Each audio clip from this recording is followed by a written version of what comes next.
Okay, welcome back to part 2 of Overcoming Fear, a Sacred Self-Healing workshop that dives deep into the nature of fear, the spiritual and energetic consequences. And here in part 2, we're going to go straight into the summary of part 1 and the process of overcoming fear and anxiety. In part 1, we mostly discussed how fear works through us. We shared how we experience our fear, our anxiousness within ourselves objectively, and we started to investigate the spiritual nature of fear. So let's summarize this here a little bit. We went through how fear works through us on a physiological level, on a psychological, on a behavioral level. So we went through all these systems involved, the nature of fear, the 5 fundamental fears, the fear of the unknown, the fear of not enough, the fear of loss, the fear of loneliness, and obviously the fear of death, which is underlying all fears. We looked at the effects of fear on us, and we are now at a point where we need to investigate the ways we cope with fear. This is something that we have basically just briefly mentioned, and at the end of part 1 we got exactly to this point, namely, well, how does this even work in us? Yeah, like how do we even know that we are in fear or that we are anxious? Well, here are some of these coping mechanisms that we all develop throughout our lifetime to deal with, let's say, excessive fears, okay? Not just normal fears. Yeah, everybody's afraid of getting hurt or dying and things like that, but fear as a disease, if you will, when it takes over, when it imprisons us. We've learned that fear itself is inevitable, that it is a tool for soul growth, but that we seem to have a little bit of an issue with it in the practical. Yeah, nobody likes fear. Everybody tries to avoid fear, and there are some consequences of us not fully becoming aware of how fear works through us, and that is what we would want to call the unconscious coping today. So the unconscious coping with fear would lead to following examples of symptoms. For example, an inability to focus. This is something that we can observe right now socially. We can observe this in our youth. We can observe this in many adults as sort of a form of ADD, attention deficit. Yeah, our attention span is getting shorter and shorter, partially because our life gets faster and faster. So all the information that we are exposed to, all the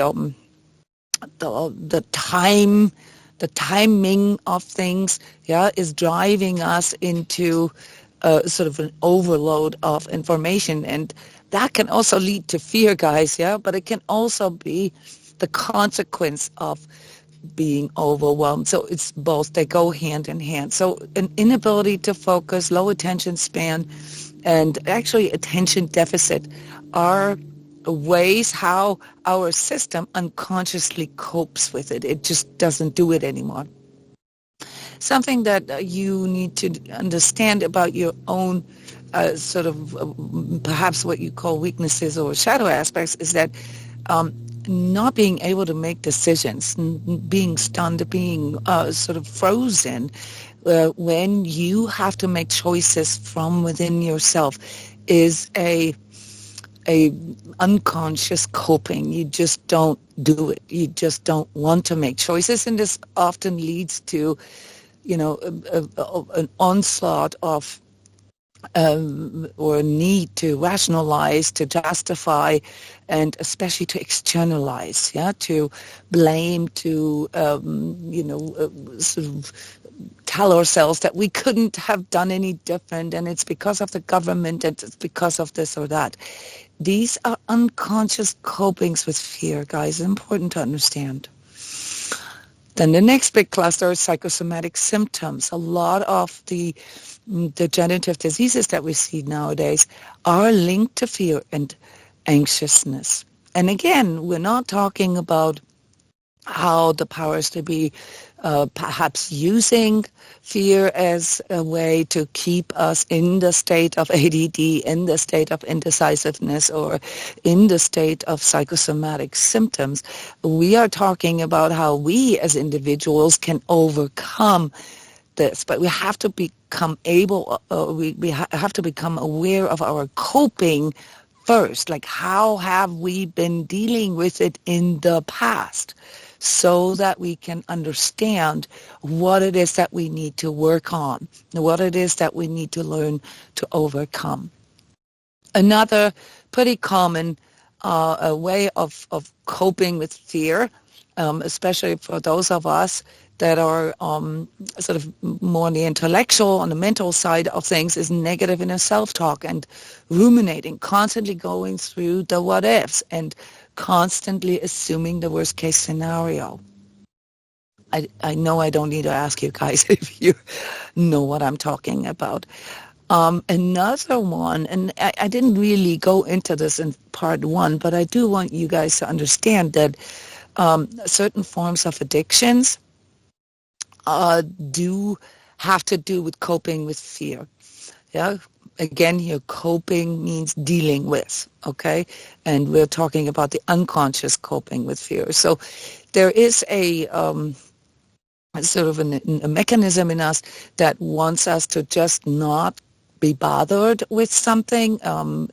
It could be based on, just simply trying not to look at things, not to deal with things. It can be based on just laziness, if you will, not wanting, to go through the effort. But there is a connection here with addictions, especially alcoholism. Yeah, and those kind of substances that lead to you basically checking out. Yeah, but it can also be other addictions. Yeah, for example, we're looking at a huge sort of phenomenon of internet, social media addictions, gaming, and online porn addictions, which all, sort of are supposed to, distract us. Now, the forgetfulness, the addiction itself lead to distraction, not wanting to deal with things. Then obviously also direct avoidance, direct hiding, like just pretending it's not there or pretending we are not there.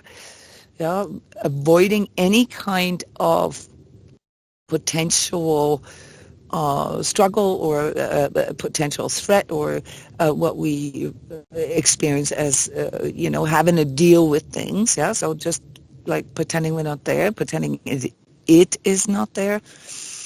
And another way to unconsciously cope with fear is to just completely sort of fade out the bigger reality underneath the fear, which is exactly what we looked at in part one. What is the bigger reality underneath fear? We started out our discussion with that. We started out with, is fear reality or is it an illusion? And we came to the conclusion that fear can, and the symptoms of fear and the coping with fear can feel very real, but that they're fundamentally an illusion. And that can only be seen if there is a spiritual connection. Yeah, so this is here sort of a quick walk through part one, and we left off at the question, what is the process of overcoming fear and anxiety? And we just learned about the first aspect of it, the physiological, the psychological, behavioral investigation. What we haven't really looked at yet is the energetic consequences, the energetic aspects of fear. Yeah, like how do fear, behaviorally would be the coping part. Okay, but how does fear or fearful thought or anxiousness, anxiety, how does that affect our energy? Okay, so we are here in the Sacred Self-Healing community. You guys are all familiar with the fact that you are not just a material being, but that you're basically a spirit being that has a physical material reality. And in other workshops, we've already investigated the duality of, the spiritual world that we find ourselves in here as humans, basically torn between sort of two different aspects within ourselves, which was needed sort of for the transformational process to incarnate in the physical, and that is the luciferic and the Ahrimanic adversarial forces. We talked about this yesterday. The last time, the fear of loss of connection is the fundamental spiritual nature that comes in through the luciferic, and the fear of loss of our individuality comes through the Ahrimanic aspect of darkness or adversarial forces. So understanding that these spiritual forces work through us or with us here when it comes to fear is basically the bigger version of what Janet mentioned at the end of part 1 last time, that fear is being used to manipulate us, to control us. Okay, so in this workshop series, we don't want to investigate how this works, how we can be controlled by fear. This is subject to the mind control workshops that we did. Here we want to investigate how we can overcome it, how we can better deal with it, how we can choose to not be imprisoned by fear. Okay, so this is the practical aspect of building a bridge between the physical part and the spiritual part in us. The physical part in us is inevitably exposed to fear. This is in the nature of the dualistic property of our physical existence. We can feel ourselves as a spirit being having a physical existence. That is a duality, and our psyche has to deal with this. In our less developed stages of consciousness, we have the ego that is there to basically secure our physical survival as a sort of given. We get the ego for free. That's the lowest state of consciousness development. Where we just sort of go with, no consciousness, where we just go through, what we have been programmed with, if you will, as sort of the current state of human development. But we are, and this is something that we learned last time, we are in a stage of or developmental phase as a soul being here that requires us to overcome fear, that requires us to overcome the materialism of our existence, just basically seeing us as a body without a soul, and recognize that there's a spiritual reality underneath our being. And that's the bridge that we always talk about. That's what the purpose of this whole workshop series here in 2024 is about, building this bridge, allowing our physical and our spiritual to harmonize, allowing ourselves to spiritually grow into a stage or into a place where we can understand that there's a spiritual reality underneath all of what we are experiencing here in the physical. That's why I am using these words, luciferic, Ahrimanic, and I will not further explain them here because we've done many, many workshops on them. Look at a duality of darkness, nature of darkness on my YouTube channel. So when it came to better understanding our fear, we went into investigating the purpose of fear. Yeah, so here just real quick, the summary of this, we are not here to overcome death, but to the fear thereof.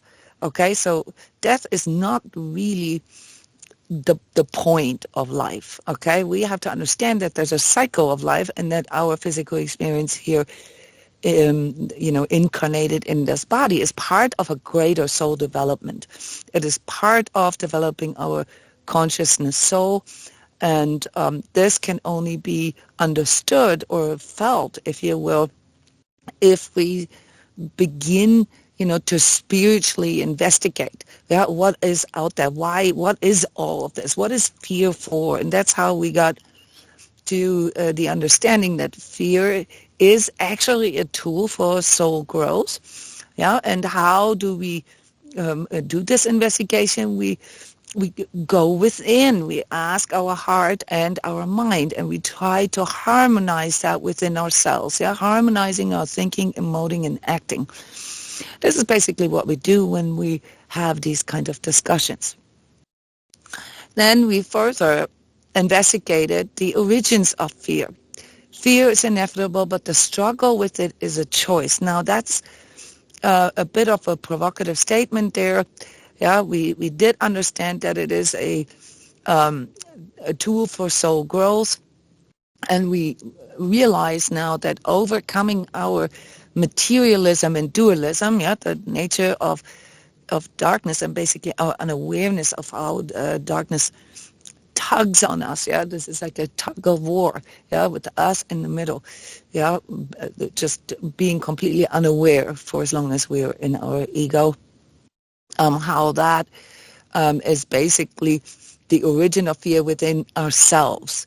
Okay, and the tool for that is self-healing, something that you guys all are familiar with and that you're actively engaging with. So active self-healing, yeah, and working with the levels of consciousness, yeah, the calibrated map of consciousness from Dr. Hawkins, for example, helps us to discern. This is like literally where most of us are. We're trying to, or we're in the process of identifying our different states and realizing sort of how what we're thinking, what we're feeling, and how we're acting is fundamentally a consequence of our energetic states.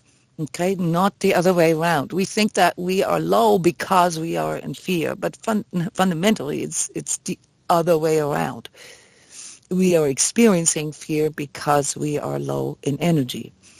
And so in self-healing, we learn that, let's unhook from the content of our fears. Let's not look at what it is that we think we're afraid of, but let's basically up our frequency. Let's work with bringing ourselves, shifting our energy into a higher state so that our perception can change. And once we are, stepping out of a lower state into a higher state relative to the lower state, then we will experience a loosening of the grip of fear. This is something that you guys are all doing.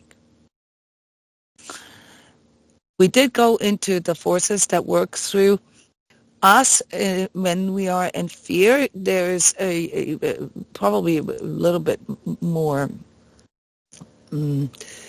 controversial way of saying this, but I could literally say that when we are in a state of fear, and any lower state of shame, guilt, apathy, those are even lower states of fear, these adversarial forces that we talked about before, the harmonic and luciferic forces, feed on our energy. They feed on us. They lower our vibration. So energy doesn't just poof away. It goes somewhere, and that's where it goes. Yeah. So if we look at the calibrated levels of consciousness from Hawkins, you can basically say that anything below truth, which is characterized by us being stuck in our ego and identifying with our ego, and therefore also identifying with all these states that are represented through that we are feeding, yeah, darker or adversarial beings. Okay, when we are above truth, when we are, seeking empowerment and stepping into courage, when we work on our understanding and really sort of begin to see that there are things in life that just, are part of the process, and learn to trust and learn to, tune into our heart and tune into seeing that there's more to life than just me. Yeah, starting to care for things outside of myself, being present with other people, really working on refining our ability to love and to mutually give and receive. Discovering that we have the tool that we need to overcome our fear in us already, which is our heart, even if we are unaware of how to use it. But we all have it. We all have the spiritual senses and organs needed to overcome fear. And then, even higher, to step into healing and higher levels of self-expression and manifestation. When we are in these states, we are feeding a higher power in us, the higher power in us, okay? And that's something that we really need to keep in mind when we are in low states, okay? It helps some of us actually get this, okay, that when you are in a lower state, you are actually making it worse by staying there, if that makes sense. It's a downward spiral. Yeah, and the process of getting out of this is to understand that there is resistance in you. Yeah, there's a resistance in you, something that blocks you, something that's holding you back, and that resistance needs to be targeted. You need to work with that resistance, okay? And that you can only do with understanding, not so much with thinking, but with understanding through your own insight, okay? That for as long as you further promote or further justify or further align yourself to the negative state, the lower state that you're in, you're feeding it, you're making it bigger, you're making it worse for yourself. I know this is a lot, and I'm zooming you guys through this here, but I really need you guys to take this home, okay? If you're in a low state and you basically sort of identify with it, yeah, and justify it and come up with excuses and, throw all the coping that you unconsciously do at it, okay? You are feeding it. You are making it worse. So the tool to overcoming this is understanding what it is that you are feeding there, okay? And consciously aligning yourself to your higher power, consciously choosing that you no longer want to be under the influence of these dark beings, adversarial forces, powers to be. You have to make a choice right there. You have to choose to no longer wanting to be imprisoned by those lower states. This is step 1 and step 2 of your Sacred Self-Healing program. It starts with the conscious choice. Right now, I want to dive a little deeper into the energetic consequences of your fear, of when you are in fear. What does it do to your energy body when you are in fear? But let me just ask real quick, are there any questions so far? I can imagine there might be. I don't want to send you guys off to sleep here with all this monologuing. This was just a summary of part 1.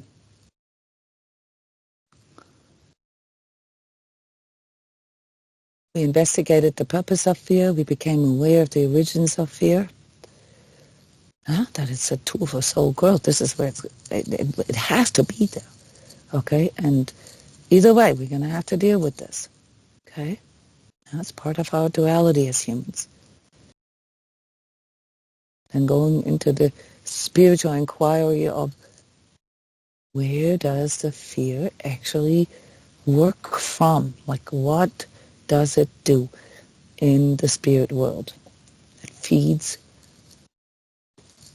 lower or darker. I don't like to use the word darker because we all have these like archetypal pictures in our heads, of like demons and stuff. It's not entirely wrong, but it's much less sort of dramatic than you think it is. It's our own darkness, basically, that creates a resonance to these parasitic and vampiric forces. Are we good until here?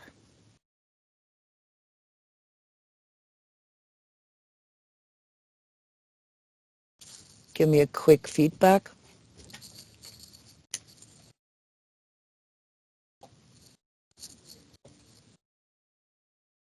Okay, I see a few thumbs up here. All right. So let's dive into something new. And that is, well, it's maybe not new for all of you, but for many of you, the energetic consequences of fear. How fear actually weakens our energy field. So for this, we have to dive a little bit into the fourfold human body. We have to go back to like, okay, who are we and what are sort of the, holistically seen, what do we consist of? Okay, we consist of a physical 3D body. You guys all know this. It's our physiology, and it comes with certain aspects that are programmed into us, through our DNA, our nervous system, our endocrine system, our instincts. Okay, and this is where we all, in the densest level of our being, where we get pulled into the fear of death. Check. All right, we have something like the fight, flight, or freeze. That's all in our physiology. That's the red part of us, the body, the material part. Then we have the astral part of us. The astral part of us is linked to our desires, to our emotions, to our drive, to our passions, to our feelings. Okay? Yeah, this is the astral part of our body. And that is linked to our soul. Now, we talked about soul development, so there's different stages of the soul, and in its most undeveloped, or this is no judgment here, but in its most sort of baby stage of soul development, it's really just all about desires and anger, like sort of typical sort of lower emotions. I think I called it the 7 deadly sins in part 1, in us. We are pretty good at this nowadays. We still feel it from time to time and suffer from it, but we are, for the most part, beyond this, and we're developing, not just our intellectual soul, but we are currently working on developing our consciousness soul, which even, allows us to sort of work our way through our, not just our desires, but also our fears through our insight. And that is part of our etheric body. It works through us, through our thinking, through our insights. Okay, this is also where our coping and the conditioning, or what some of you call the programming, is located in our etheric body. How does this work? The etheric is basically the mental constructs that we keep in mind, the thought images that we keep in mind, how something is, how we understand something, okay? And a lot of that is determined by how we are being told it is, okay, what we learn in school, what the other grown-ups or what society tells us. Therefore, our mind builds constructs, and out of these constructs, reality is formed. It is first formed in our imagination, if you will. And that's also where our issue is. We all have, rather unconscious constructs. And that's why you keep hearing me saying that we need to work on mastering our thinking. Our thoughts are, for the most part, not our own. They are the product of these mental constructs that we have been inculcated with, or that we have been programmed with. And this is really where we have to liberate ourselves here at this stage of soul development. However, this is also where the issue with fear comes in, because if your mental constructs say, for example, I am not enough, or there's not enough for me, or we're all on our own, or the world is hostile, or I could fall over dead at any moment, okay, you can see that that this part here, your etheric, creates sort of like a reality, an energetic reality in you that is more likely to manifest exactly that which you hold in mind. And that's why we really need to focus on our thinking right now. Yeah, how we think about fear, how we how our negativity, how our anxiousness works through our thinking. It is the key element of overcoming fear, okay? Namely because we have these mental constructs in us that tell us that there is not enough, that we are not enough, that we are not good enough, that we could die any minute, and so forth. Yeah, this is where we got to work. This is exactly where this sort of bridge between the spiritual and the material has to happen. And again, just for comprehension here, it is the etheric, that is directly linked to the physical reality. Yeah, the etheric is directly linked to the physical reality. So the images, the beliefs that you hold in mind are the ones that are responsible for creating your experienced physical reality. So you can imagine that, if we look back at the forces that are working through us, okay, these fundamental,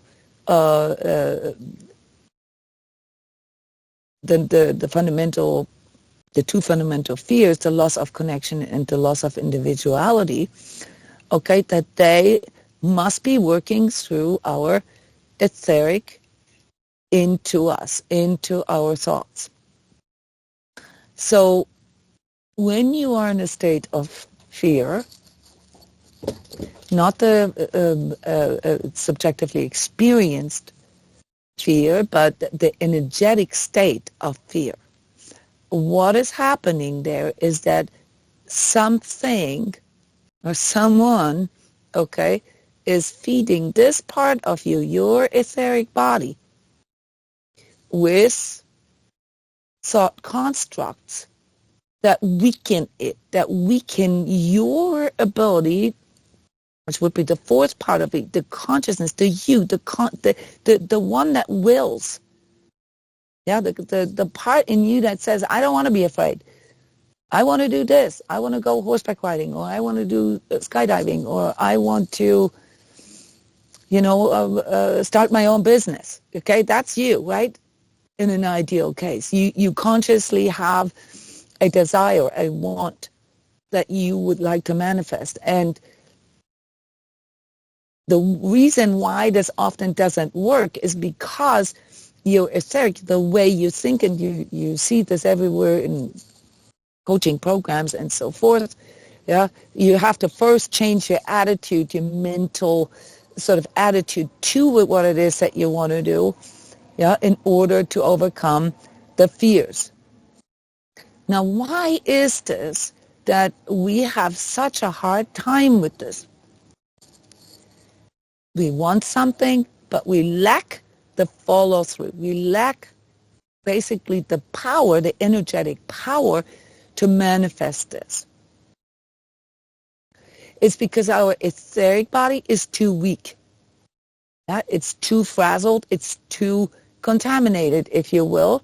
Yeah, remember which are the forces that we're feeding with our fear? We're feeding these harmonic forces, or these lower sort of vibratory adversarial forces with it. Okay, so whenever you do something that you don't want, whenever you can't make yourself do what you intend to do, you're basically under the influence of sort of these etherically working adversarial forces. Yeah, this can also express in forgetfulness, as we talked about. This can express in this ADHD sort of mind state. Okay, yeah, in all these different expressions that we looked at earlier. Indecisiveness, you can't really make yourself do it because you're constantly caught up in the what ifs or the backs and forths. Okay, so to summarize this, when we're talking about these adversarial forces, these energetic or spiritual beings, okay, that are working through your energy field when you're in a state of fear, we are talking about two types. The ones that work through your etheric, which is, the hypermentalizing, the ADHD, the what ifs, and so forth. And a second type, the luciferic forces, which work on a different part of you. They work on your astral body. They weaken your astral body. They pull you into things that, you could probably call powerlessness, or, the inability to even want something. Yeah, to even have a desire.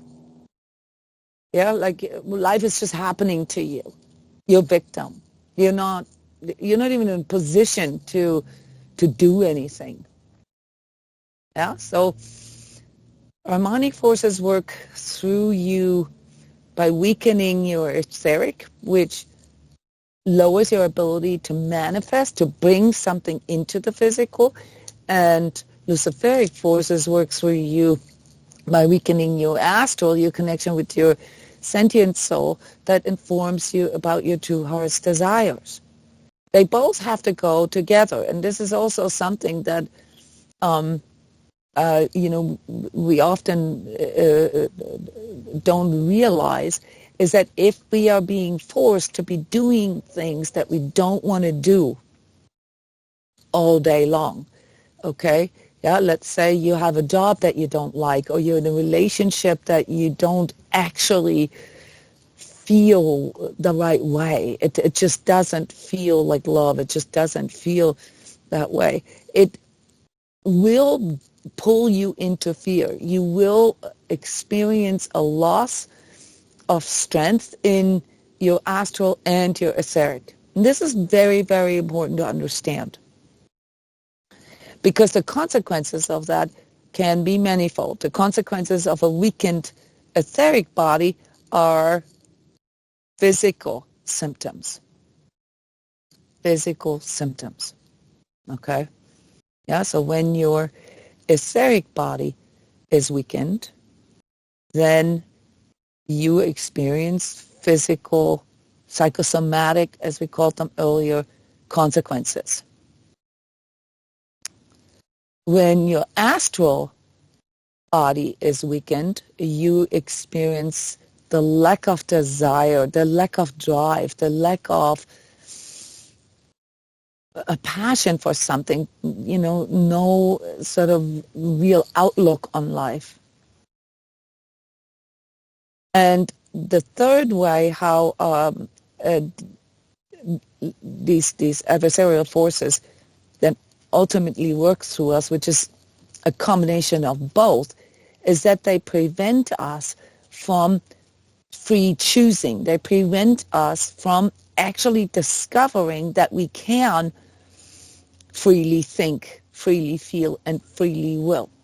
Okay, this is ultimately the goal of all lower spiritual beings, if you will, or darker beings, is to prevent us from discovering that we actually have the power to overcome physicality, that we have the power to manifest our higher spiritual goals into the physical. It's basically the idea of overcoming the binds to the physical, which is the conversation about eternal life and the resurrection body. You can go into my channel and look at other workshops where we talked about the goal of all spiritual development, and that is ultimately to overcome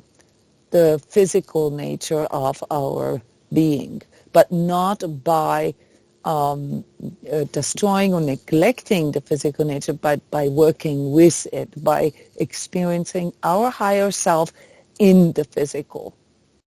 Now that's the ultimate goal, and therefore transfigured or transform our bodies into a less dense form. So on other occasions, I have visualized this in this way. It's color-coded, yeah. And this might be a little too much for you right now, but I just want to show it to you that in an untrained or unconscious individual, the physicality, the 3D, is completely reigned by the ego, the undiscovered, the undeveloped I, just basically tied to physiological, psychological, and behavioral pre-programs. The etheric is playing into the physical, but is not really connected to the actual I. It's independent of it. So we have not, in an untrained individual, your etheric body is not very developed. It looks a little differently when somebody starts to train their spiritual awareness, because they start forming an I, and that is now connecting with the astral body, that you couldn't before. You couldn't feel that you have a soul. You could just see yourself as a material being. So once you start feeling that you not just have a soul, but perhaps that you are a soul that is having a physical expression or a physical experience, things start to change. Okay? You're starting to realize that you are, the higher you, the higher self in you is actually directing that whole entire process. And that the physical is just a smaller part. And in the process of spiritual initiation, you form a conscious I. We call this the I am. All right, that then begins to imprint itself into your astral, which makes your astral become stronger, and your etheric, which then starts to create a new physical reality. A spiritual master, for example, is able, to entirely command their etheric and their astral bodies, okay, and create a physical or manifest a spiritual reality that they are fully aware of.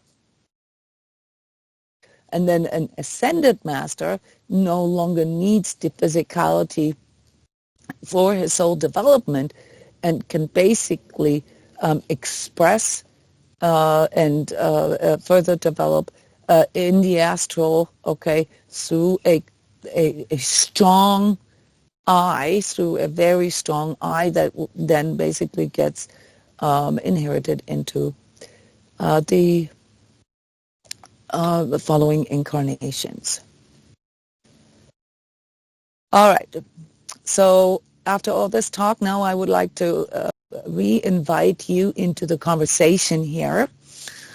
okay, and help you digest this a little bit by asking questions that can help us reflect on all this material, the physical, the or physiological, the psychological, the behavioral, and the energetic consequences of fear.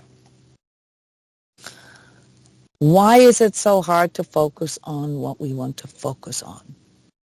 Janet raised the question last time. Is it all mind control?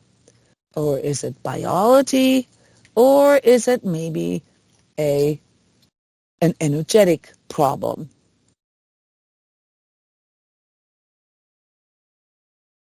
How do you contextualize this?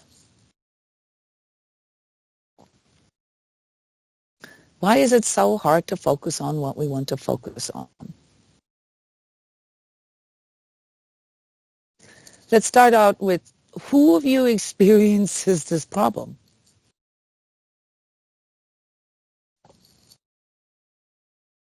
Okay, yeah, I see. Yeah, I do. Okay, what would you like to focus on, and what is so hard for you to actually, what makes it so hard? Yeah, actually, I think it's very interesting with the etheric. I haven't really thought about that before. So I feel it has something, a lot to do with that. Yeah. So what is it that you want to do? And what are you not doing in your life, general?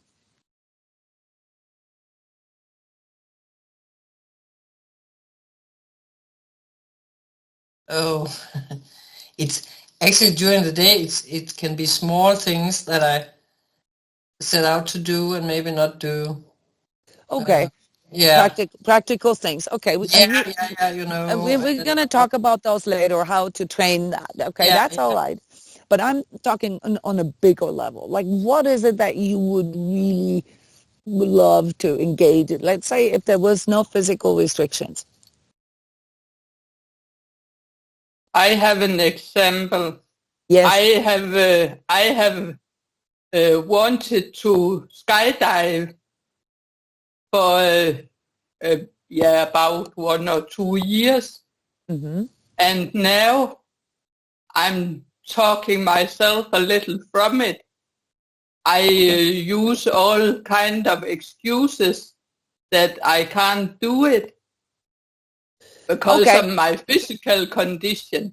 We can work with this. We can work with this, but this still is a smaller desire. That's just a thing you want to do. I'm asking you guys right now, what is it that you would like in an ideal world, ideal for you, okay, focus on all day long?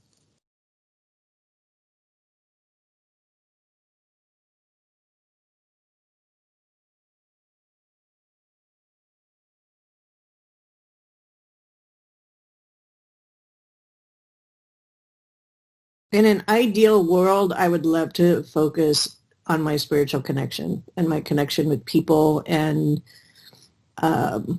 all of the loving things that I can imagine. Mm-hmm. And you feel this as a deep desire inside of you? Yes. Mm-hmm. Okay. That's what I was talking about. Okay, a deep desire, like how you would love to create a life. Okay, but then you have things that are holding you away from that, that are holding you back from that. Okay, what is holding you back? It's simple, one word, one sentence. Having to go to work, right? Like all these things, the material stuff. Yes. Okay. So we understand that there is a duality in us. Okay. So what we really want, we can't really do, at least not in this sort of idealized way. We have to find compromises. We have to harmonize it somehow. Okay. So what could you do more of and vice versa, less of, in order to at least move toward it?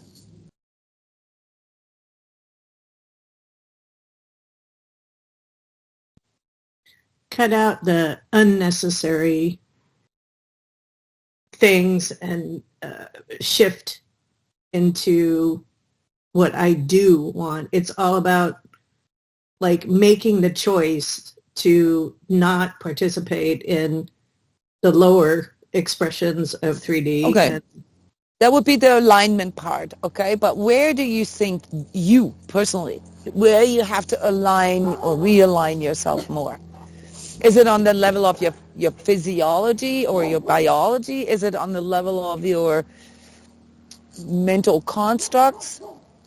Yeah, or is it on an energetic level? Or maybe is it all on all levels? It's all levels, because the biology is the physical, the mind control that we're talking about is the mental constructs, and the energetic encompasses all of it. So I think it's all. But your desire, your passion is there.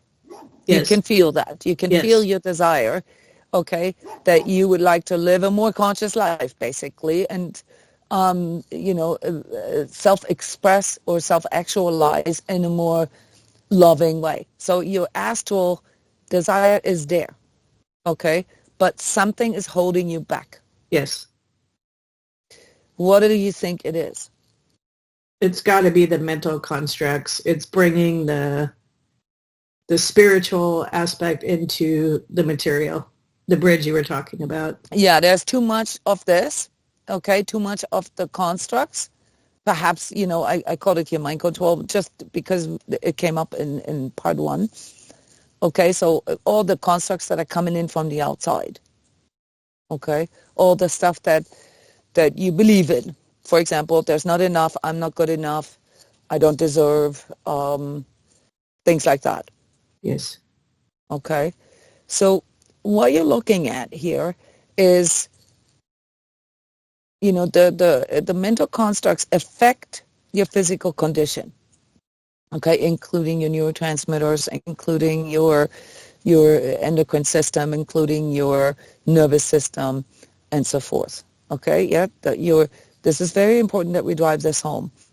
What we hold in mind, okay, determines the physical directly.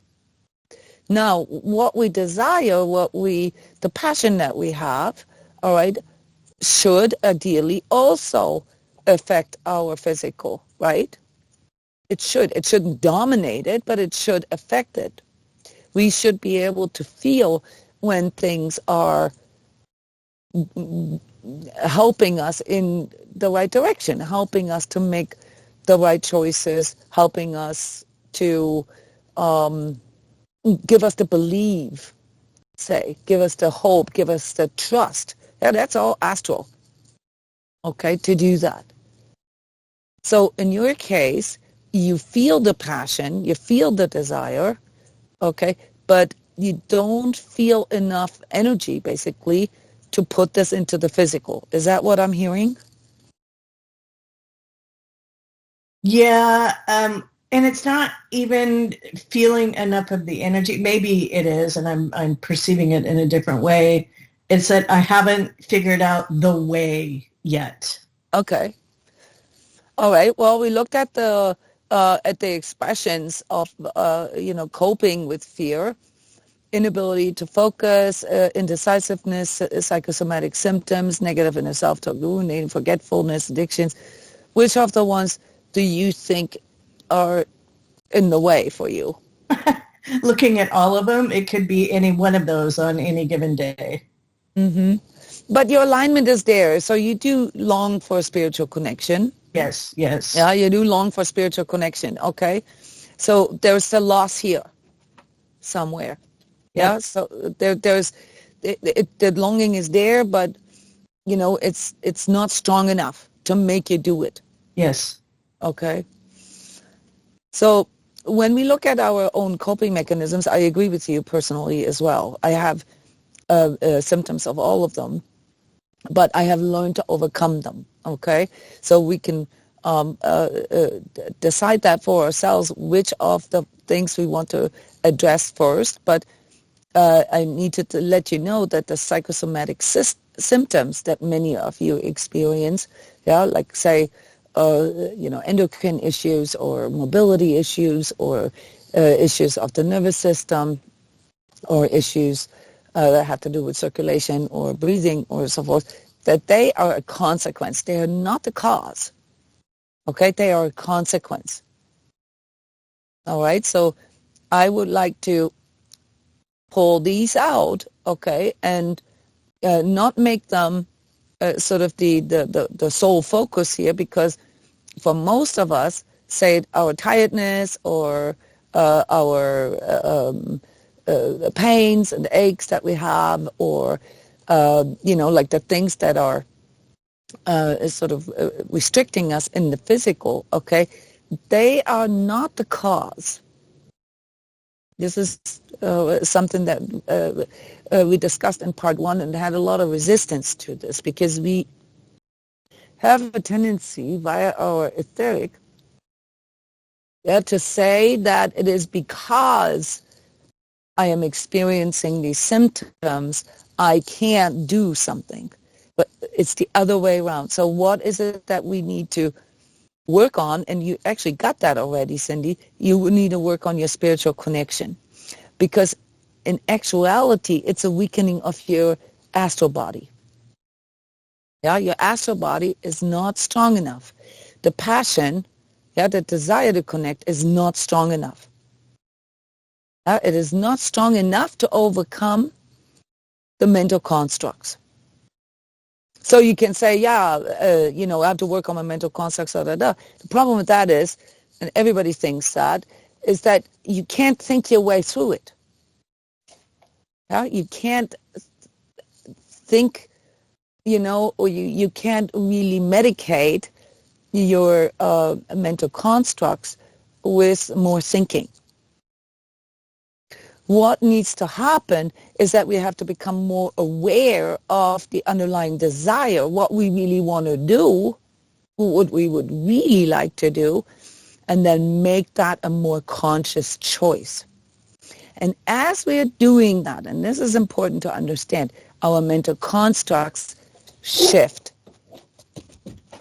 Our etheric strengthens. And that then allows us to manifest a more conducive physical expression of it. Okay? So the process of overcoming, the mental constructs that are in the way, in your case, Cindy, is through aligning yourself more to this deep desire that you have. Yeah? I just had a total aha moment with that too. Thank you. Oh my goodness. So when I am connected, when we're meditating, or if I'm just connecting, none of anything else matters. There is no fear. There is no. Yeah. Exactly. So I just. It's what was the problem? Well, the problem was that this was too big. Yeah. Okay. Yeah. This was too big. So this is now for you personally, Cindy, because we talked about this before when we talked about the nature of darkness and sort of which forces we believe we can identify working through us. Remember that? Yes. Based on your symptomology, you came to the conclusion that in your personal case, it's mostly luciferic entities that are working through you. This is important to understand. Now, how did you come to that conclusion? I mean, I'm just sort of the witnesser here, right? Not putting words into your mouth, but remembering this very clearly, by, sort of imagining a better world, by going to sleep a lot, by trying to dream things into reality, by trying to, just wishing, but wishing without wanting. Yeah, those are luciferic symptoms. Those are symptoms that show us that there's, like a very strong impact, okay, of luciferic forces that weaken our astral. They distract us from what it actually is that we want. Yeah. So Lucifer, just as the sort of mythological or the metaphor here, yeah, was the one that promised a better world, yeah, a new kingdom outside of what is, outside of what we experience as reality. It's the escapism. It's the not wanting to participate in the current reality that is. And when we allow that to happen, when we allow ourselves to get pulled out of reality in sort of into a fantasy world, yeah, then our astral gets weakened. Our astral body gets weakened. And because it's like a tug of war or like a seesaw, so the more the astral gets weakened, yeah, the more the etheric takes over the mental constructs. It then builds sort of narratives and stories around it.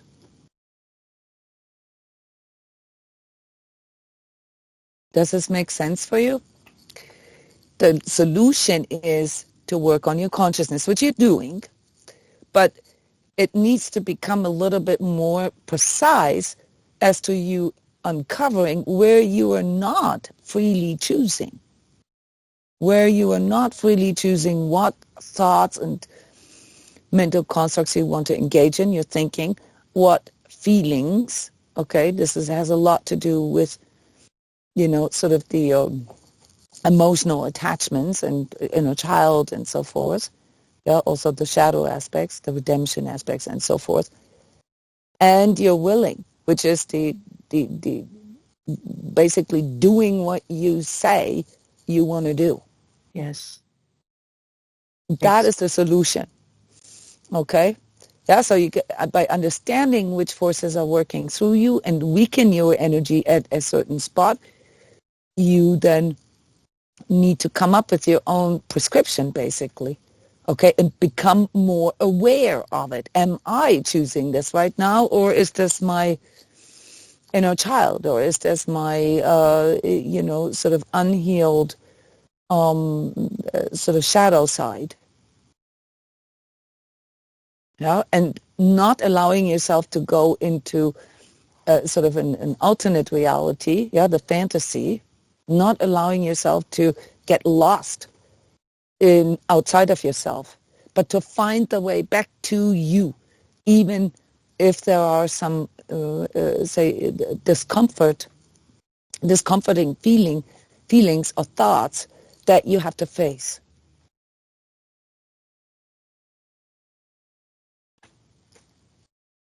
I know that this is probably a little bit above some of what some of you have been grasping so far energetically. This goes deep into spiritual science, but it is for those of you who have been working on self-healing, have been working on spiritual initiation. That's the next level. That's your next level. Okay? Yeah, most of you are here in an active self-healing process.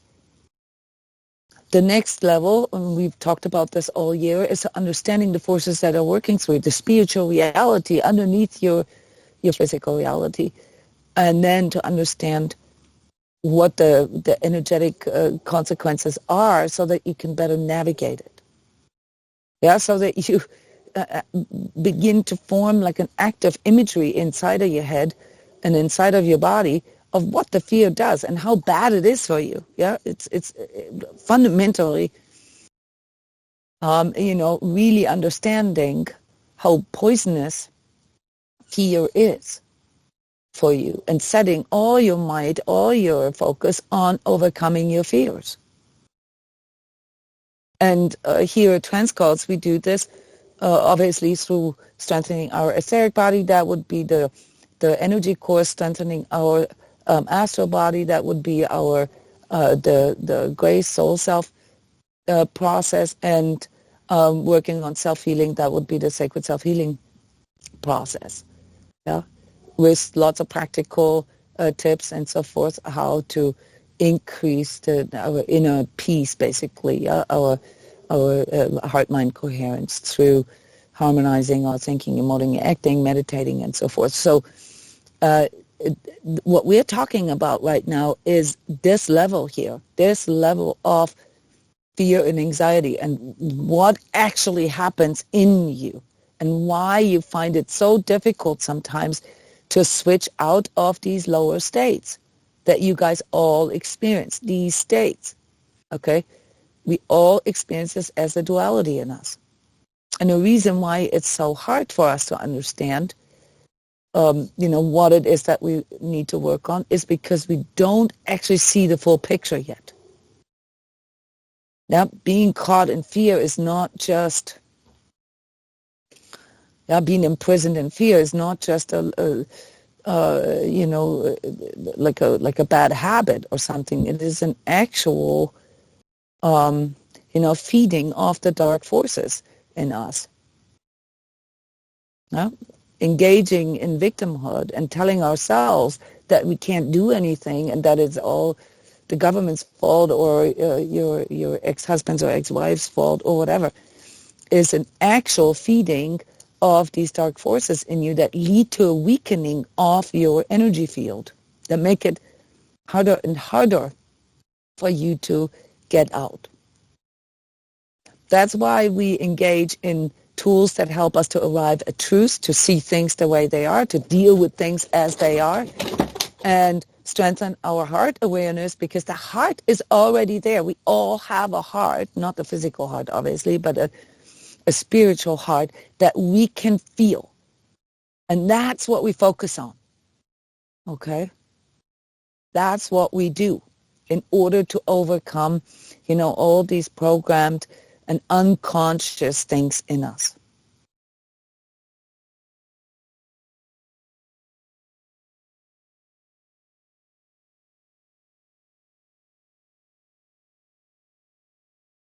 I'm just realizing that I lost a slide here where I wanted to summarize all that for you.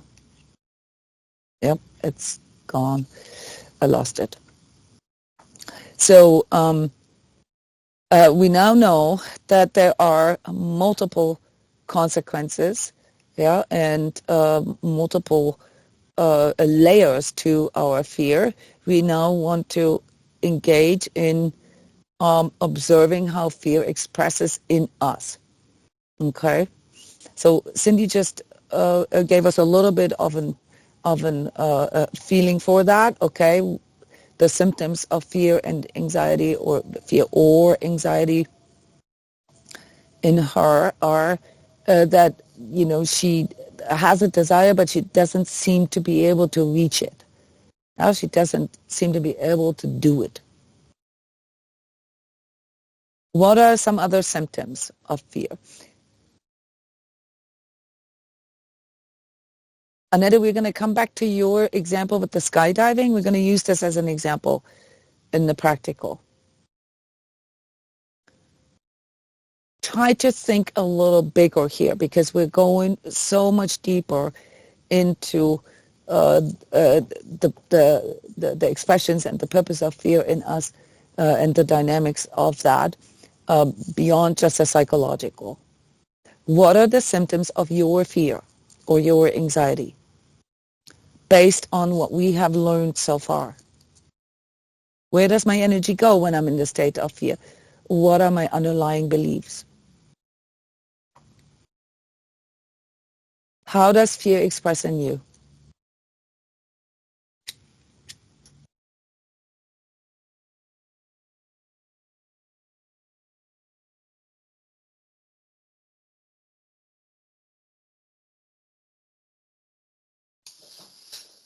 Yeah, for me, it's very physical, and I often go to when it's really bad, I freeze. Okay. Yeah. Okay, so there is a physical layer to this, and we've just learned what the physical is determined by. What is the physical determined by? It's determined by the etheric, by your etheric body. Okay, so let's say you experience like psychosomatic symptoms, right? Yeah. Give us a few examples. You freeze. You don't know what to do. You don't know what to decide. Is indecisiveness also Yeah. an expression? Yes. Yes. Mm-hmm. Yes. I wanna decide. Yeah. Mm-hmm. Yeah. And I have a tendency not to eat, and I lose my appetite. Okay. Yeah. And that weakens you. That makes you tired. That makes it Yeah. Yeah. Exactly. that even sort of lowers your Yeah. physical energy. Yeah. And Okay. the mind is going ballistic. Okay. So Yeah. that explains that. Okay. Yeah. Yeah. Your etheric is going haywire. Okay. Yes. Yeah. Yeah. And it's weakening your physical, Yeah. the physical expression of it. Okay. What is missing here? What is missing here? You, in the previous workshop, have worked out already that it's mostly harmonic forces working through you. Yes. It Okay. is. Harmonic forces, just as a review here, they instill the fear of losing our individuality, losing our I. Mm. Okay. Yeah. So this goes haywire. What is missing to harmonize it all? In the end, and I don't know if I expressed this strongly enough, but in the end, it's about harmonizing it all. Yeah, it's about developing a strong I. Okay, this is the soul development stage that we are in, a consciousness soul. Yeah, a conscious I. Yeah, spiritual ID, as I call it. Okay, that supersedes the etheric, the astral, and the body. Not supersede maybe, but imprints itself. Yeah, you choose what you think. You choose what you feel. You choose what you do. What is missing? Well, again, we had the seesaw. Remember, so when this goes too big, this goes too low. Yeah, the feeling missing. Yeah, in Cindy's, this goes too big, this goes low. Okay? No, it was the same thing. Yeah, the weakening of the astral. So you have an overdeveloped etheric, okay? Yeah, an overactive etheric. Yeah, too much thinking, too much ruminating, too much what ifs, okay? That weakens your physical and it weakens your astral. What is the astral? It's the desire. Yeah. Okay? So what about your desire? What about your passion? Yeah. What about your drive? Yeah, I can't feel it. You can't feel it. No, not at all. Yeah. So this is the typical sort of energetic sort of X-ray, energetic X-ray of a person that is dominated by fear. Yeah. So in your case, because it's further progressed, you have to work on these mental constructs. Yes. Okay. Yeah, that they are so overpowering. Yeah, that you can no longer function. You can, when you're stunned, when you're frozen, and that keeps you from functioning. Yeah. So here you have to do a little bit of mental work, a little bit of mental coaching, basically, constantly sort of realigning your thoughts. Yeah. Who is saying this? Who's thinking? Am I thinking this? Focusing on mastering your thinking, but you can't do it with the thinking. Okay. So you need the support of your astral body. You need the support of, really feeling what it is actually that you want to accomplish. I said earlier, this condition that you have, especially when there's already psychosomatic symptoms, comes from lifelong, a lifelong sort of programmed, sort of unconscious doing what we don't want to do. Yeah, so you basically thwarted, you just sort of beat the passion, desire out of you, by constantly just doing what you think you need to do. Yeah. So in your case, the healing path or the overcoming of fear is twofold. Okay, you're going to have to rediscover your passion, which I know you are in the process of doing right now. So you already got that part. Okay. You have to feel more. Yeah. To feel your heart, to feel the things that you really love. You know, having a dog really helps with this, you know, because it reawakens that in us. Yeah. But it can also sort of play into the mental constructs, because if you get attached to something emotionally, yeah, then the mental fears take over again. Okay. So in your case, you know, working on the passion, on the drive, strengthening your astral body, you know, the grace alignments help really very much with that as well, because that the whole grace soul self strengthens the astral body. And working with your consciousness, you have to work with your conscious eye to tell your thoughts what to think. Yeah. Yeah, you have to learn that the conscious eye supersedes or can supersede the etheric. Yeah. Yeah, that you might remember when we talked about, is fear real or is it an illusion? Okay. In your case, it's mostly an illusion. Yeah, it is. So you need to keep reminding yourself that this is just a mental construct. Yeah. And you have to make sure that you don't identify, the I in you does not identify with it. Okay, and I know you do that. You're working on that. Yeah. But that's your healing path and overcoming the fear. Okay, this connection between the etheric and the body and the psychosomatics of it, they will loosen up in the process. They will loosen up. You don't have to really treat the physical. Other than, you know, all the things that you know that are soothing and that are good for you. You know? Obviously, not eating is not good for you. No.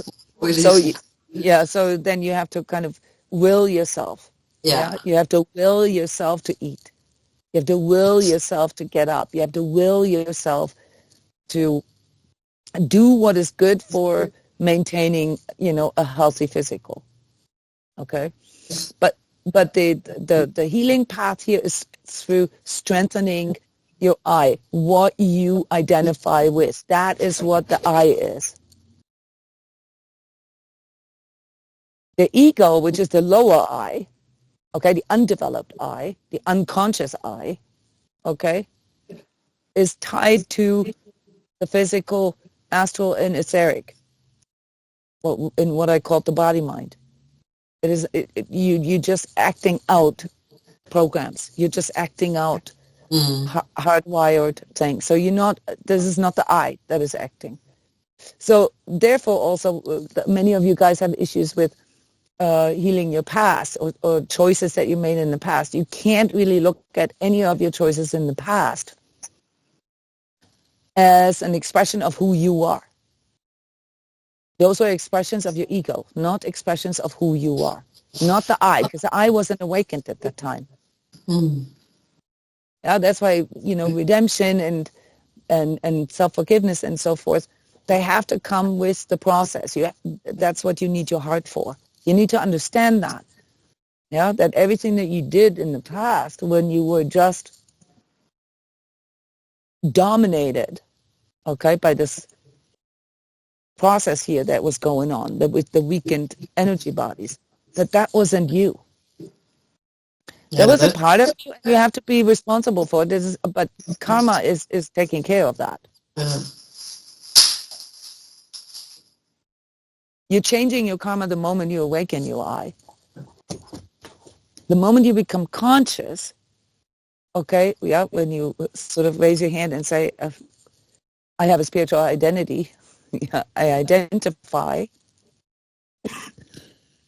I identify with my spiritual self, okay, that has been asleep so far, okay, that's when, you know, your karma starts to shift. Because now you can see that you can change things.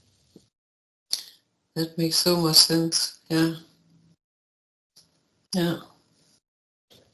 The issue with the past, here, in the interplay between the etheric and the astral, is that you keep thinking, okay, and keep identifying with the things in the past. Yes.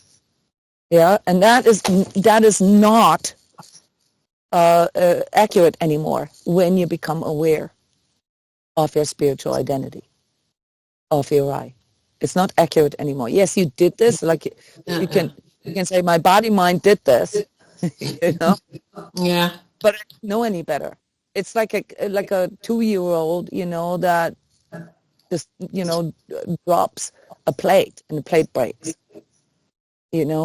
Should this child feel responsible for breaking a plate? Maybe it was like grandma's china or whatever and cost $5,000. But should this 2-year-old be responsible for the rest of his or her life for dropping a plate at the age of 2? No. Yeah, we do this. We hang on to these things, believing that is what we are judged by, and in reality, we are judging ourselves for it. The mental, the ego I, not the higher self. Yeah, so the I here is a placeholder for your higher self, really. And that's what we have to understand when we want to work on healing, the energetic aspects, which is something that is hasn't even arrived in our sort of today's consciousness of therapeutics. Okay, that there are certain things that you cannot address through thinking. Okay, you cannot address them through just sort of changing the way you think about things. You have to work with it spiritually. Yeah, and in order to understand what you need to work on spiritually, you have to first understand the spiritual, the energetic reality underlying those conditions. So just as a repeat here, yeah, if we feel that we are, not able, that we have desires, but we're not able to basically put them into reality, that we're not able to do them, that we feel powerless. It's a weak astral, okay, and sort of an overactive and therefore also weakened etheric. Okay, and the way to bypass that is to first consciously decide, consciously realign to who we truly are, and then gradually work on our mental constructs and gradually reawaken our true heart's desire. Yeah? Strengthen them. Strengthen our etheric, strengthen our astral bodies. This will then change our physical reality. We get too caught up in nowadays therapeutics in trying to change everything by changing the body.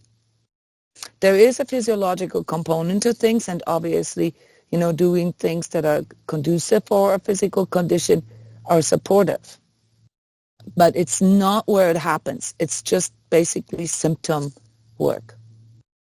Yeah, so, if you don't eat, if you don't exercise, if you do things that kill your body, well, then you don't need to worry about any of this.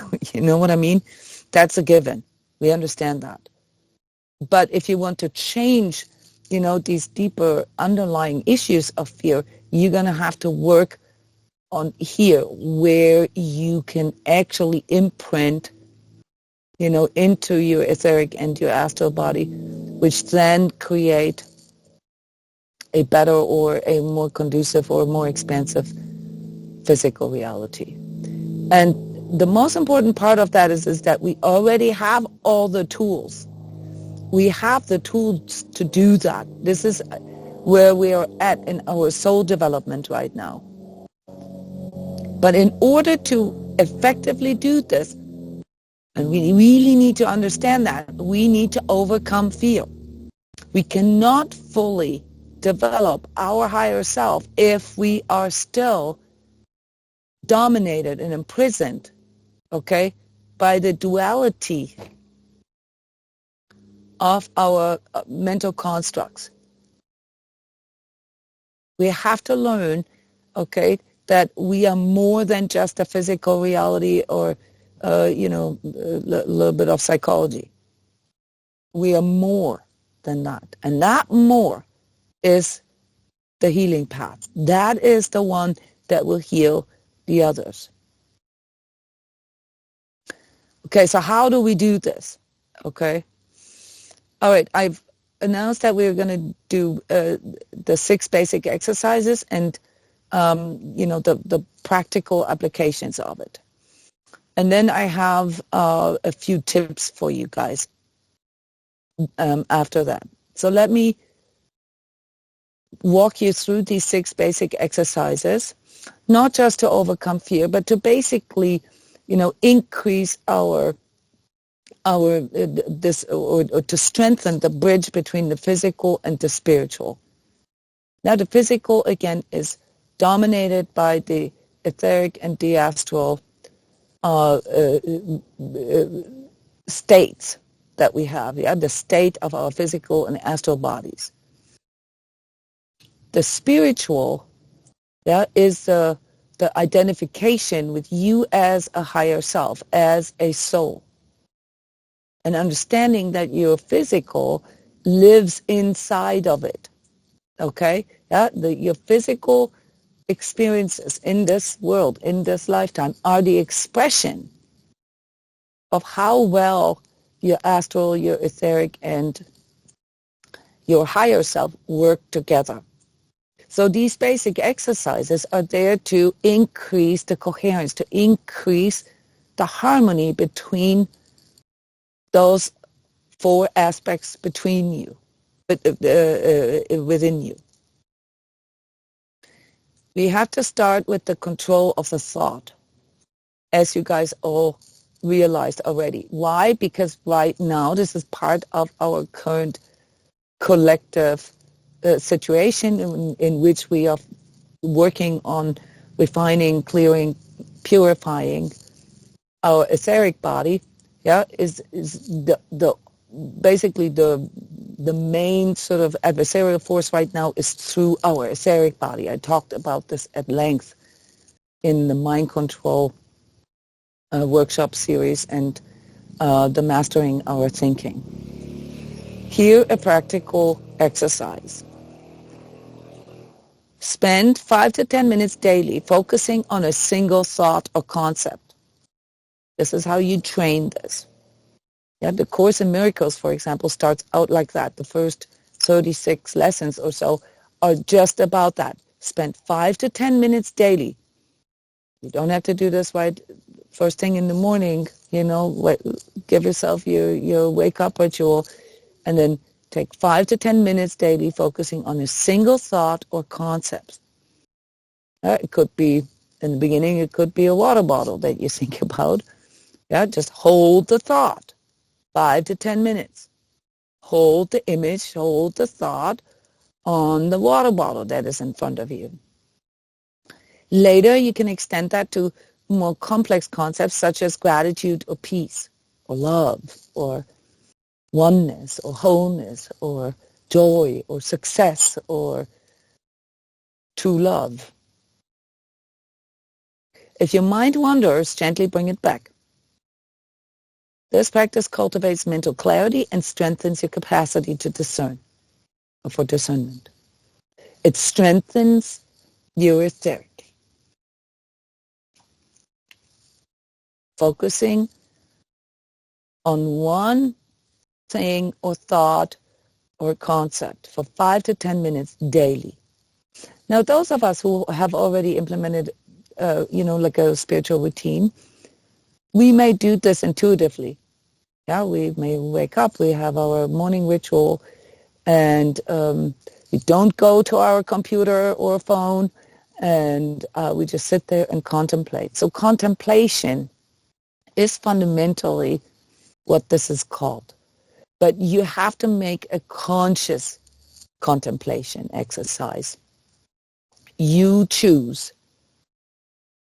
You say to yourself, I choose to focus on water bottle for 5 to 10 minutes. This then leads to the second exercise, control of will. Choose a small, manageable action, such as watering a plant at the same time each day, and commit to doing it consistently. Making your bed in the morning, or watering your plants, feeding your dog. I mean, those are all things that you consider to be sort of non-brainers. You do them anyway, but make it a conscious choice. Yeah? You can also do something that Rudolf Steiner recommends, a nonsensical action, okay? Something that has nothing to do with your daily chores, something that you just for the sake of it choose to do. Yeah, like taking, an item that you have in your pocket and moving it to the other pocket, or something that is completely random, okay, but you will it every day. Yeah, you making it a conscious action. Start small and make it bigger and bigger. This leads to concepts such as making a list of things that you feel you have resistance for, that you want to do today, that you want to accomplish today, and actually being able to follow through with it. So, if you read these, like How to Become Successful and so forth, they all have that, but most people falter right there. Yeah, why? Because this is the third step here. Because they feel resistance. There's something there that brings them discomfort. They don't want to think about it. They don't want to feel it. So you're going to have to discipline yourself. You have to let go of, I don't feel like it.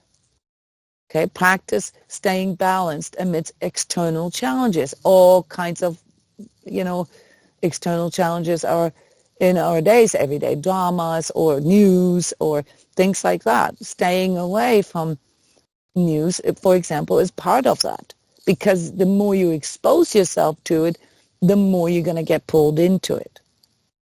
So when faced with emotional triggers, pause and take 3 deep breaths before responding. Train yourself to not immediately react to whatever comes your way.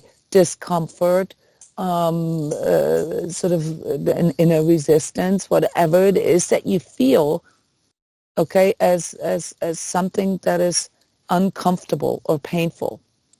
Yeah, learn to accept that it's there, breathe through it, as we call it. Yeah, take at least 3 deep breaths, and then ask yourself again, how do I truly feel about this? Is this something that I need to deal with? Is this something that I need to get out of the way? So many of you get stuck right here because there's something uncomfortable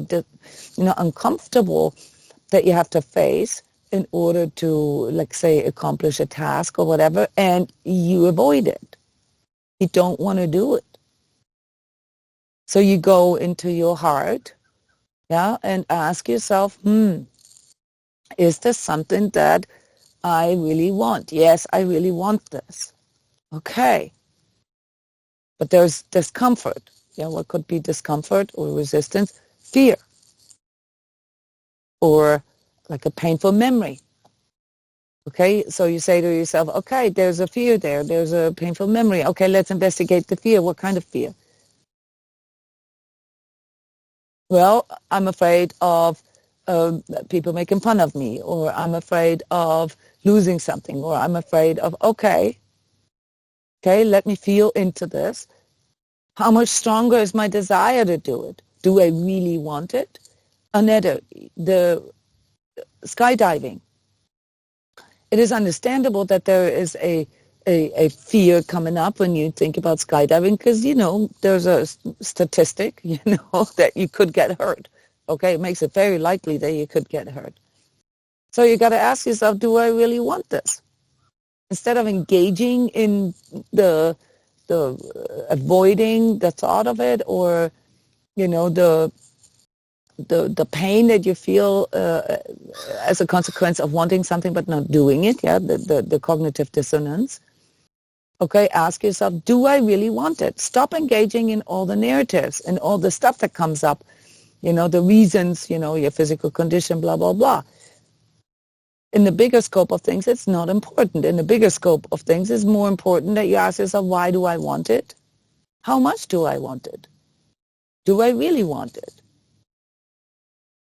Yeah, and then you look at okay, that is going to push me to a level of having to overcome certain fears around my physical condition and so forth. Just breathe through with this, okay, and ask yourself if it even makes sense.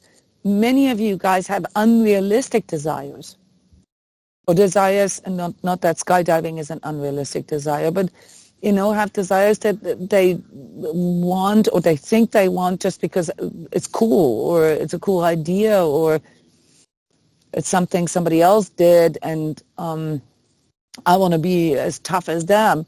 Those are all ego reasons. Those aren't good reasons.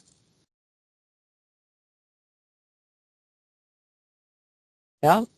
A good reason, for example, not that skydiving is a bad reason, but you have to understand why you want it. And then you can feel into whether it makes sense or not.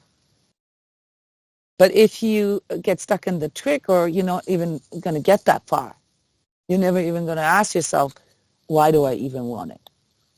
Now, this is a form of emotional intelligence, that you actually understand, your own desires. Yeah? That is the result of heart-centered consciousness. Yeah? That you really ask yourself, how badly do I want it and why? Yeah? And does it make sense? So here you're bringing your heart and your mind together. That's what emotional intelligence is.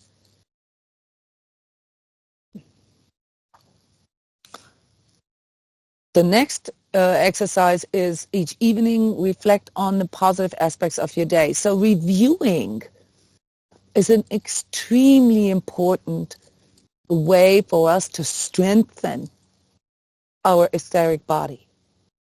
Okay, reviewing what you did, and especially focusing on the positive aspects, like the accomplishments, no matter how small.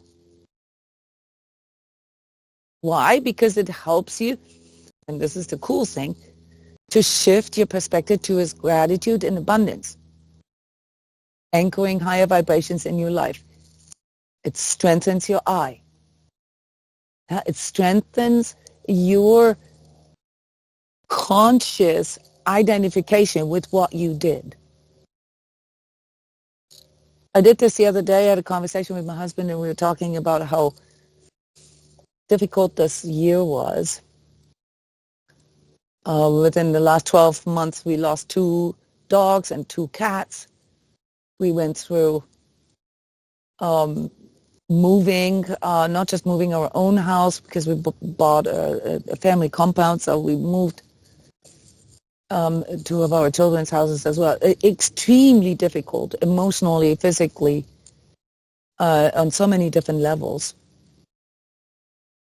But at the same time, we've created such a wonderful new physical reality for ourselves. Yes, it was hard. Yes, it was very challenging. But we freed up a lot of the binds that we had. Yeah, we had 3 houses before. Now we have 1 property. Yeah, and there still is a lot of work to be done. But we need to focus on the things that we've already managed to do, the things that we've already overcome. And that strengthens your I awareness. It strengthens your spiritual identity, because here you can see that you actually followed through. We followed through on something that we really wanted. And we have been procrastinating it for years and years and years because we didn't want to face all the work and all the discomfort that comes with it, and yet we did it. So this year was very hard, But it was a great success because we finally faced it. Yeah, this fosters positivity in you. And it anchors, yeah, your I in your life. Yeah, it shows you how you, via your conscious willing, can do things, no matter how small.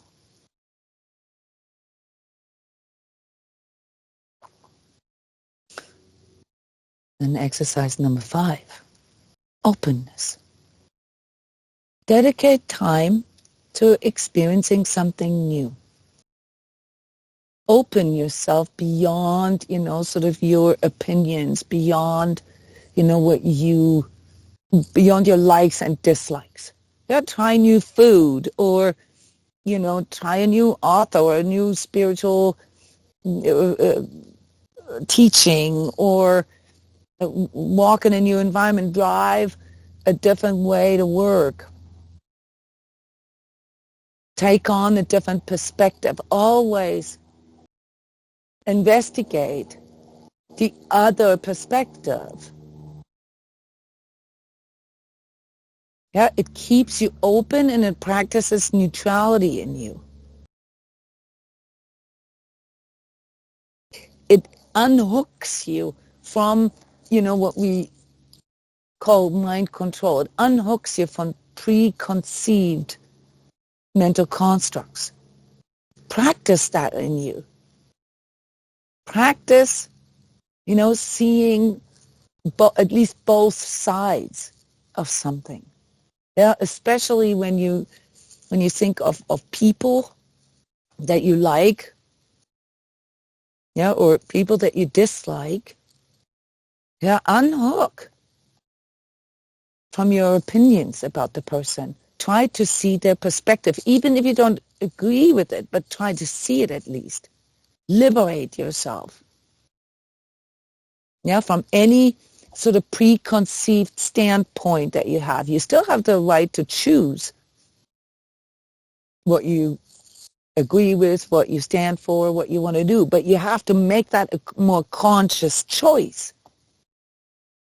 Yeah, I've investigated, I looked into this and I looked into this, or I tried Indian food and I tried Mexican food. And, through my own experience, through my own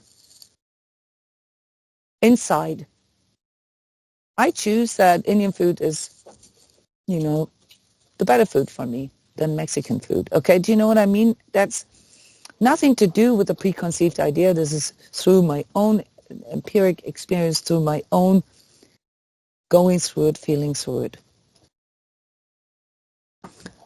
And then the combination of all of those, yeah, basically as a daily routine. Yeah, and there's a lot more to this, and I'm going to give you some more practical tips here. But the combination of all of these things daily in your life, make this a daily habit. Yeah, understand that, like whenever your mind wanders off and is being thought, yeah, when you are not thinking your own thoughts, something or somebody else is doing this for you. You got to understand this.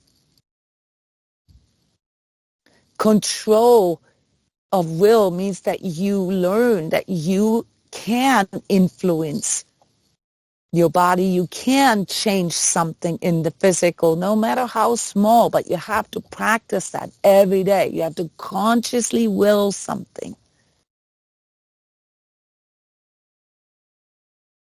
Emotional intelligence comes out of the practice of detaching from what you have sort of stored inside of you as your preferences, as your sympathies, your antipathies, your likes and dislikes. Yeah, and to unhook yourself from the dramas that are going on around you. We all have this sort of attraction to dramas, but it is part of why it is so hard for us to control or strengthen our etheric body, because we constantly get pulled into other people's dramas. And reviewing and reflecting, which is also linked to journaling, yeah, shows it to us. It proves it to us. It shows us, that there are indeed a lot of things that we can do. And we have to look at our ability to change our reality through our action, to form more optimism, to form more hope and more trust in ourselves. That's what positivity is. Yeah, you cultivate the trust in yourself. Yeah, and lastly, you keep yourself open to new possibilities by practicing new ways, constantly exploring new ways of thinking, new ways of doing, new ways of feeling about things. Yeah, and allow yourself to stay sort of loose there, not wishy-washy, but in a constant state of, you know what? Until yesterday, I had this opinion, but upon further contemplation, I realize now that I see it differently. You have to allow yourself this freedom to, for example, change your mind. But not because you're torn between the pros and the cons of the what ifs, or I'm not good enough, or blah, blah, blah. No, but because you choose so. You choose.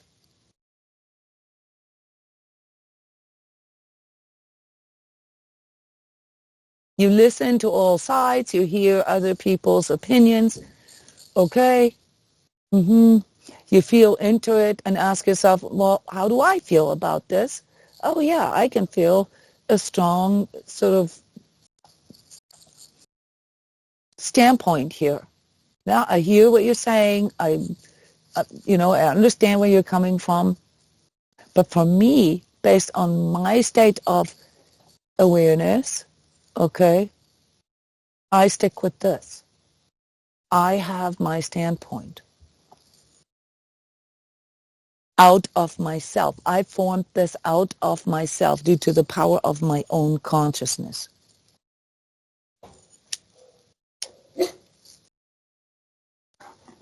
Does this make sense?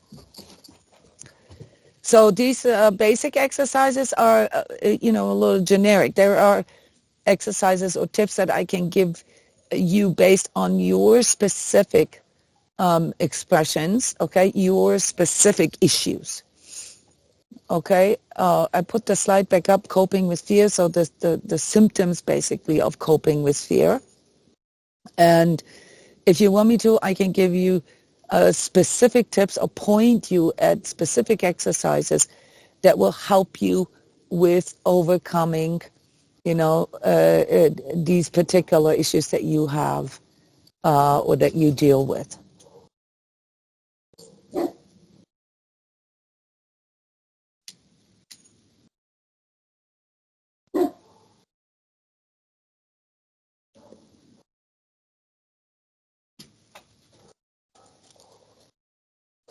Who, for example, has a problem with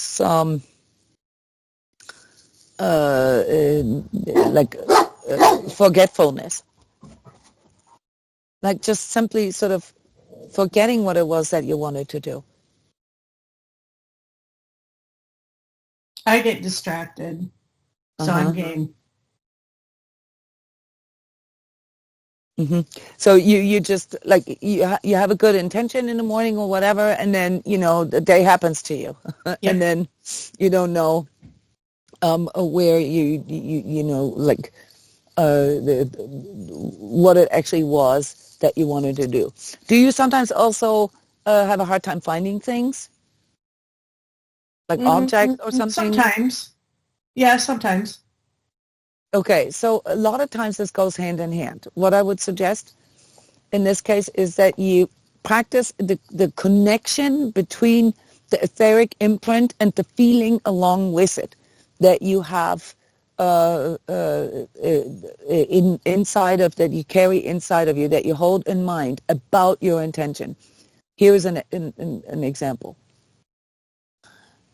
when you, for example, this is the exercise, okay? Let's say you have an item, okay? The keys doesn't work that well, but, you can practice this maybe with your phone or something. You put your phone somewhere. No, this doesn't work if you carry it with you. Do you carry your phone with you at all times? Generally, yeah. Okay, I would suggest that you stop doing that and that you put your phone away from you. There's other reasons why you shouldn't carry it on you. Yeah. Oh, I don't carry it on me. I have it with me. Generally, I use it mostly just for work stuff, though. Okay. Do you have a hard time finding your phone sometimes? No, I generally keep it in the same place. Oh, okay. So keeping things in the same place can help you. This is a construct that we do. This is a crutch. Okay? Yeah, if things are important to us, we keep them in the same place. This is our intellect, right? That teaches us if you put it in the same place, you never have to look for it. But it doesn't train that. Putting things into the same place is a mind trick that we use to not having to look for things. In order to unhook yourself from distractions, you're going to have to make conscious choices where you put things and learn to imprint them inside of you with a certain picture and an image. Yes. An emotional image of it. Okay?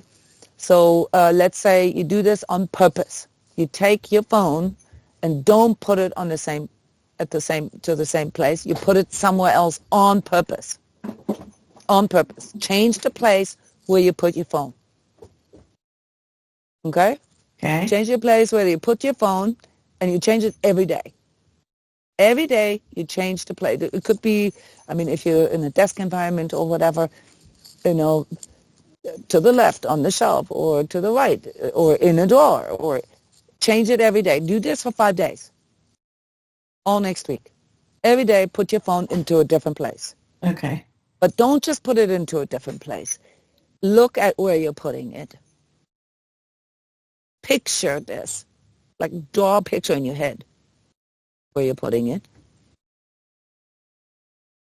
And feel that picture. It's not just a mental image. It's also an emotional imprint of it. Interesting. Okay. Yeah, like if you, this is just me coming up with this right now. If I put it in a drawer, I picture it dark. It's in darkness. Yeah, so my poor phone is going to be in darkness. Okay. Yeah, when I close the drawer. Okay. That's a mental image. Okay. That's a mental image with an emotional imprint. Okay. Yeah, I'm putting my phone into the drawer, and now I'm closing the door, and it gets all dark for the phone. Kids do this automatically, by the way. We just forget to do that. So combine a mental image with an emotional imprint.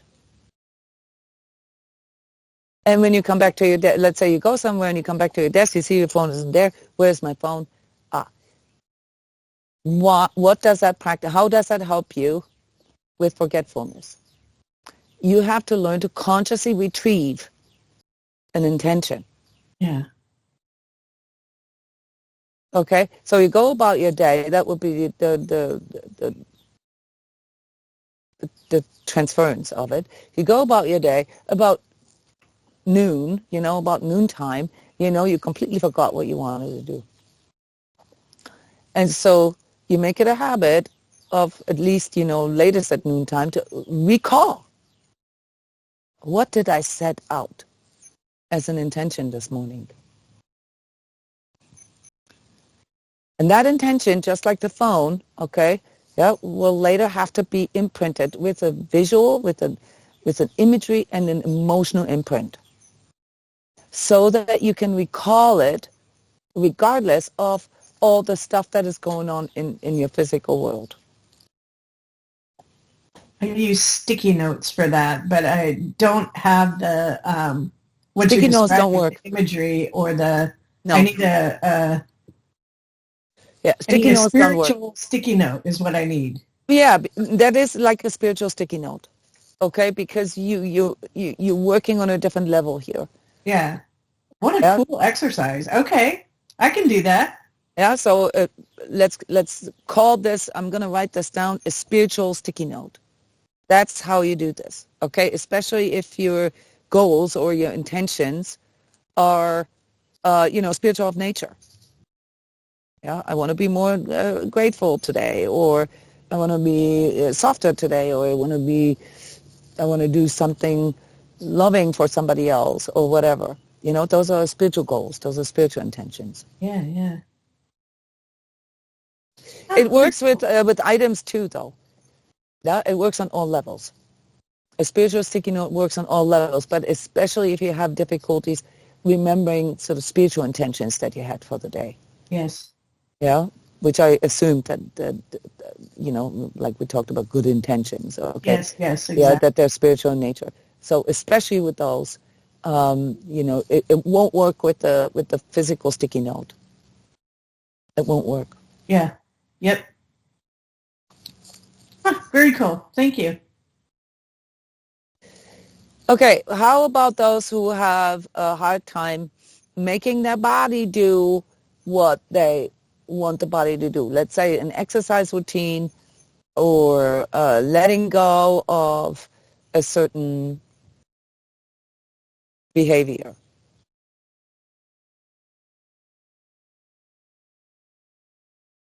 Anybody having a hard time like following through with a certain diet or certain exercise routine, or making their body do what they set out to do?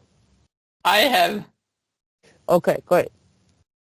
All right, here's what you're going to do. And I know, Annette, that you've already worked on this, but I want all of you guys to understand all of these tips, okay, so that you can work with this in situations where that might apply.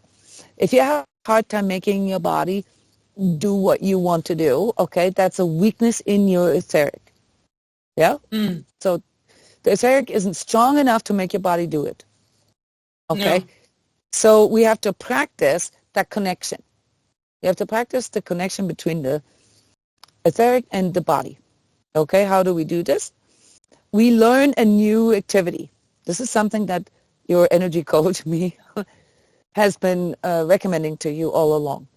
Okay? We start new activities. Actually, regardless of whether we like them or not. It's not even the point. Okay? No. We have to get out of the automatic acting. Yeah? The automatic acting. We have to do things in a very, very conscious way. But they have to be physical. Okay? And before we can, do whatever it is that we want to do, like say regular exercise or regular this or that, we first have to strengthen the connection. So we do something that we can easily accomplish. I want you and anybody who wants to strengthen their etheric body in that they can make the physical body do things, to change your handwriting every day. Yeah, okay. I want you to write something, yeah, in a different handwriting. Yeah, okay. With my left hand? Not every day, sorry, every week. So 5 days, this week, this coming week, okay. Well, this would be an advanced exercise to actually try to write with your left hand, okay? Yeah, but stick with your right hand first. Okay. Yeah, stick with your right hand first. And for this next week, okay, have some kind of routine where you write something down in the morning. Doesn't have to be big, I don't know if you I write a lot throughout the day. So for me, that's like my daily life is handwriting. I write a lot. But not everybody does that anymore. So find something that you write every day. Okay, be it your shopping list or something, any place where you, any moment where you're still engaged in handwriting. If you guys have a tendency to just type or text on your phone, this won't work. You have to do handwriting. Okay? I'm not doing that. Yeah, but a lot of younger people don't actually handwrite at all anymore. Okay? No. So change your handwriting from whatever style you have right now to a different style. Now, if you want to be artistic about it, get yourself a book about calligraphy. Yeah, with the different sort of ancient handwritings and so forth. Yeah, maybe you can even make it a little hobby. Okay, buy yourself nice calligraphy pens and make your hand write in a different way. Yeah. Okay? Okay. Yeah. So calligraphy is artistic, and that would be something that you might discover you like. You know, not everybody Yeah, likes maybe. calligraphy. Yeah. If you have a certain handwriting, like say you have a certain sort of cursive handwriting, you know, try to Yeah. write in manuscript, you know, like in Yeah. printed letters Okay. for a Yeah, week. yeah. Okay. Yeah. If you have a certain style of manuscript, you know, if you you know, write in capitals only, yeah, or things like that. Okay, so you have to experience your will, yeah, your will of wanting to command your hand, okay, yeah, and that it's possible, and that can be transferred to any kind of other activity. Okay, if you don't have that much of a physical life, you know, you just invent new activities that you make your body do. Okay, this can even extend further to the way you walk, the way you move, or the way you talk.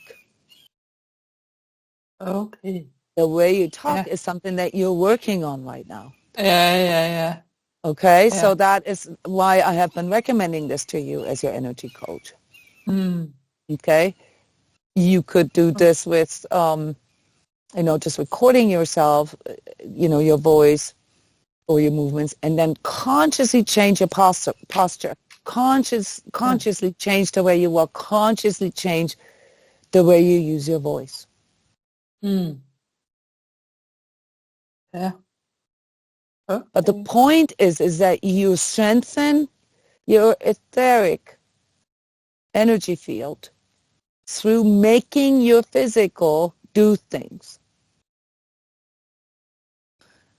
If there's any specific kind of activity, like say physical exercise, okay, then after you've done this a few weeks, you slowly extend that to you know, moving toward the physical activity that you want to do.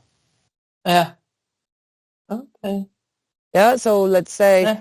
if you want to ride your bike every day, but you just can't make yourself do it, okay, well, after you practice a little bit making yourself do other things, yeah, so you experience yourself being able to do that, at least get your bike out. At Yeah. least have your bike fixed. Yeah. You know, you don't have to fix it yourself, you know, just No. say, okay, you know, by the time I'm ready, at least the bike is ready. Yeah. Yeah. Yeah. Yeah, I understand. And then start small. Yeah. You know, you just moved, so you have a new environment. You know, Yeah. bike can be a good tool to explore your neighborhood, your new neighborhood. You Yeah. know, Yeah. Yeah. where's And the next bakery, or where's the, you know, something like that. yeah. Yeah. Yeah. And I have a bike. Yeah. So just as an example here. Yeah. Yeah. I like with the calligraphy, or what did you call it? Yeah, I mean, changing handwriting is not going to make you have a physical routine every day, but it is a practice to strengthen your etheric body, so it becomes easier for you to make your body do things. Yeah. Yeah. Yeah. Thank you. I'll try that. Who of you has an issue with sort of ruminating? But ruminating in a sort of destructive way, where you kind of just spiral the same thing over and over again. This has to do with an inner avoidance. So there's something that we don't want to feel. We don't want to actually think about things. And this also leads, you know, to, or should be part of our self-healing routine, to actively go into sort of memories that you have. Let's say reviewing the day. That's where you can do this. Earlier, I recommended to look at all the accomplishments of the day, to review them. That's one aspect, okay? That's to strengthening your eye, over your astral. But to actually strengthen your etheric, you need to also look into the things that did not go well. What did not go well today? Yeah, what created a negative emotion in me? What created a sort of a resistance or a block in me?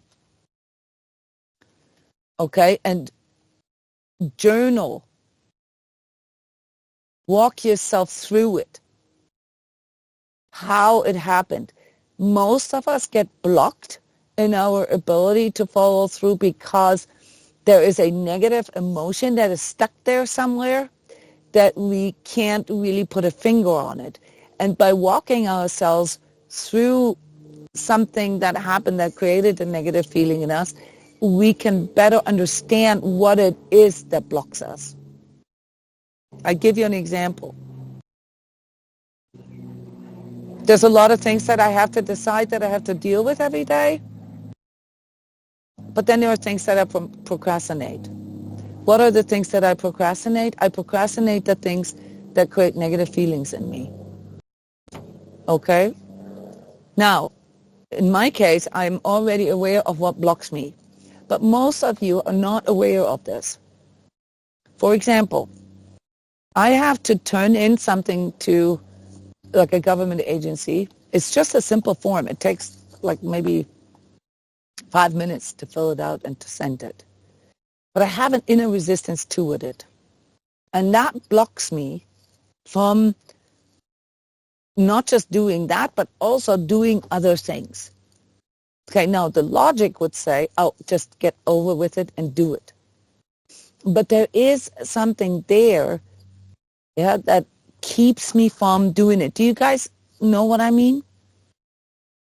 Yeah, that keeps you from doing it. A feeling that keeps you from doing something. It's not, you can't really you rationalize your way out of it because you know that it's not a big deal. But somehow, dealing with this or with this or with that, okay, blocks you in a way that you'd rather engage in a million other things than doing that one thing. You guys ever found yourself in a place? Yeah, cleaning up your desk, taking on the next task, the next best task that comes to distract yourself from doing the one thing that it doesn't take much, but you just don't want to do it. That's because there's a negative feeling with it. And in order, and if I do it in a bad way or not a way that I prefer to do it. Yes, and you shouldn't be doing it in a bad way. You shouldn't be doing it in a low state. In order for you to get a better handle onto this, you need to first understand what it is that's blocking you. Not the form that has to be filled out. That's not what's blocking me. What's blocking me is a negative feeling that I have. Or a fear. Okay, and that is the one that I need to look at. I need to train myself to look at it. I need to walk myself through it, and that's where journaling comes in. We're reviewing the day. Memorize. Go through every drama of the day. Just practice that. Not the thing that forget about the thing that you're procrastinating. Take anything that happened today. Yeah, every drama that happened today. Okay, and work your way through it, how you dealt with it, and including the negative feelings that arose. Most of you are trained enough to uncover the underlying sort of fear or negative feeling that you don't or didn't want to experience. walk yourself through your negative feelings by just reviewing them, not explaining them, not interpreting them, just review it. Okay, so today I had a great day until this one person came to me and said something. And all of a sudden my energy dropped. Okay, now we have an internal drama. I have an internal drama. My energy dropped. Why?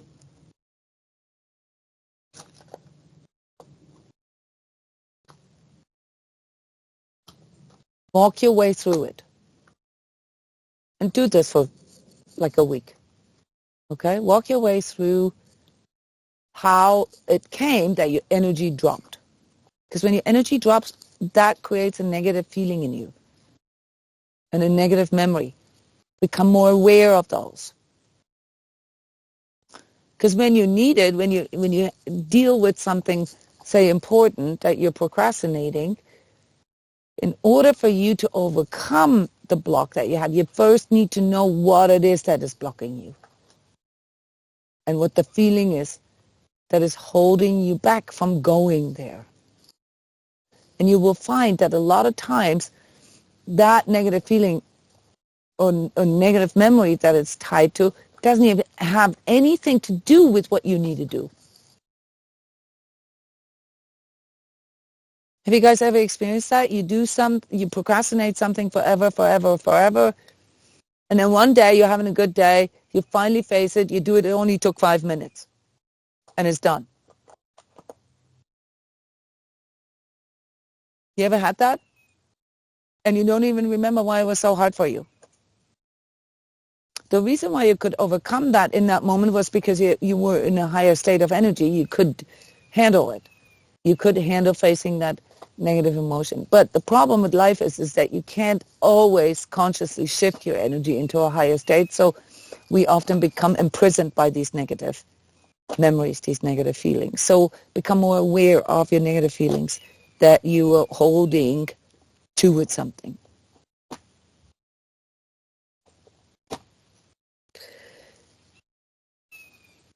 A way to strengthen your astral body is, and this is something that we know from mostly all spiritual teachings, there's a certain restraint of our wishes.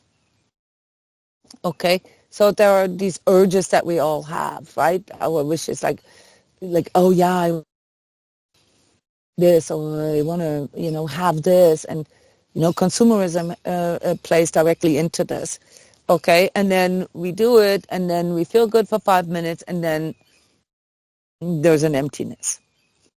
Okay, that's because we weren't really fully aware of why we wanted it. Okay, yeah, so strengthening, your consciousness, okay, needs to extend, to not just what you don't want to do or what you don't want to feel, but also what you really want to feel, what you really want to do. Yeah, so we have to clarify this. This is an astral body function. This is an astral weakness to not really know why you want something. Okay, the way you practice that is that you withhold certain things from you on purpose. Okay, so let's say you feel the urge to buy a new item, a new dress, or a new this or a new that. Okay, and you train yourself to not do it on purpose. And let's say let a few days go by, 2-3 days, and then ask yourself if you really still need it or want it. Self-restraint. Now, this can be misinterpreted, into not allowing yourself anything, or the shadow side of that is that you then, sort of take it like they used to in medieval times, self-punishment. That's not the direction that it goes. This is for you to strengthen your astral body so that you can better discern if you really want something, or if it was just out of sort of a craving of dopamine. Yeah, to feel into the different sort of hierarchy of desires in you. Yeah, delaying gratification.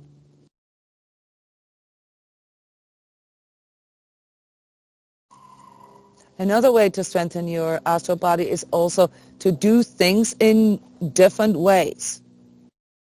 Yeah, this is linked to the openness, trying new ways. But this is different. This is, consciously doing things in a new way.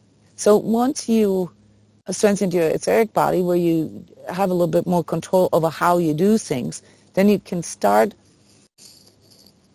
putting this into action with to help you strengthen your astral body. Like the handwriting example that I gave earlier, just changing your handwriting on purpose for the sake of learning more to command your body is one aspect of it. Turning it into a hobby and then actually engaging in, a beautiful calligraphy, writing beautiful thank you notes or birthday cards and so forth, that strengthens your astral body.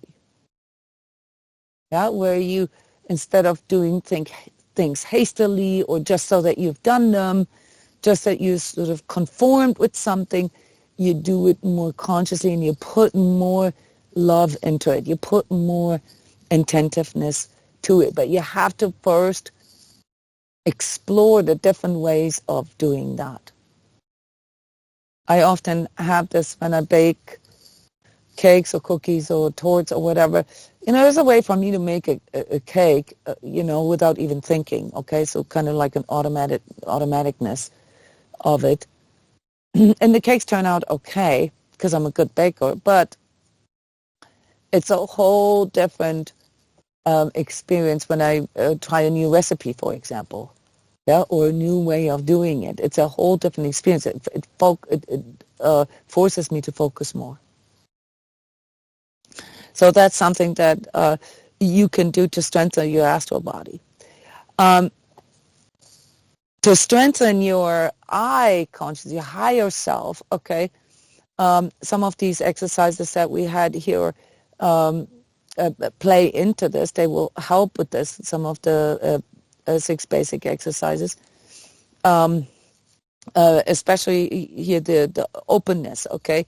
Like to develop a sort of pro and con thinking, to investigate different points of view, different perspectives, and making only sort of conscious choices. Always make a conscious choice about what your standpoint is.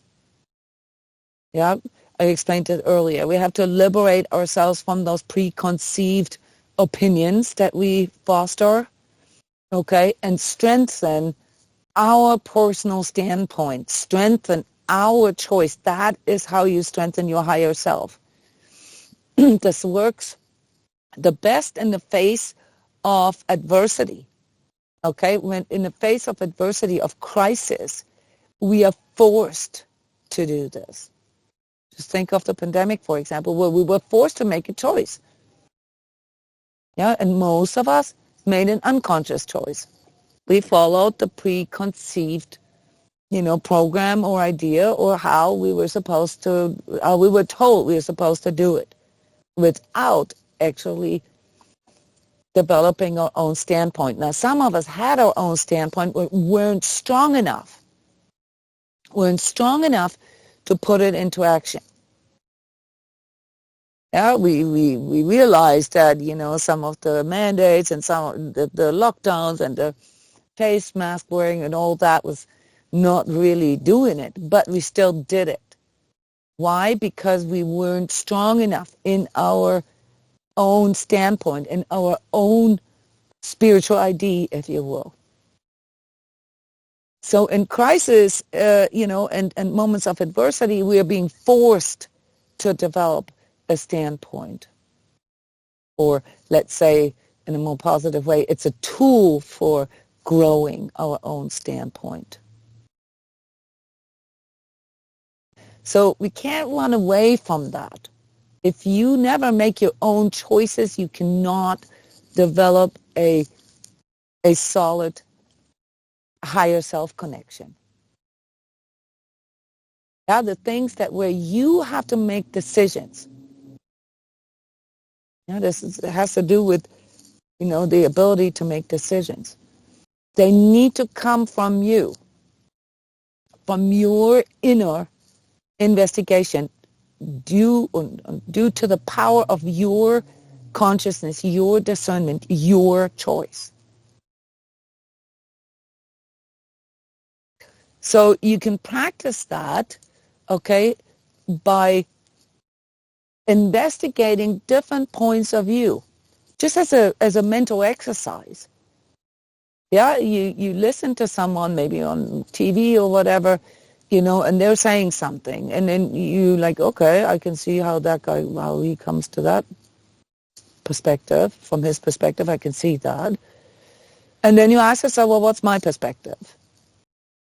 Yeah, there's pros and cons. So, I can see that speaks for it, but that one, doesn't feel right for me. Okay, that would be the downside to it. And then you ask yourself, so what's your standpoint? Asking yourself for your own standpoint, knowing that it's just a momentary standpoint. Yeah, understanding that due to the state that you're in and where you're at right now, what you know, okay, yeah, and what you can see as pros and cons based on your current state, you come to this statement, you come to this standpoint.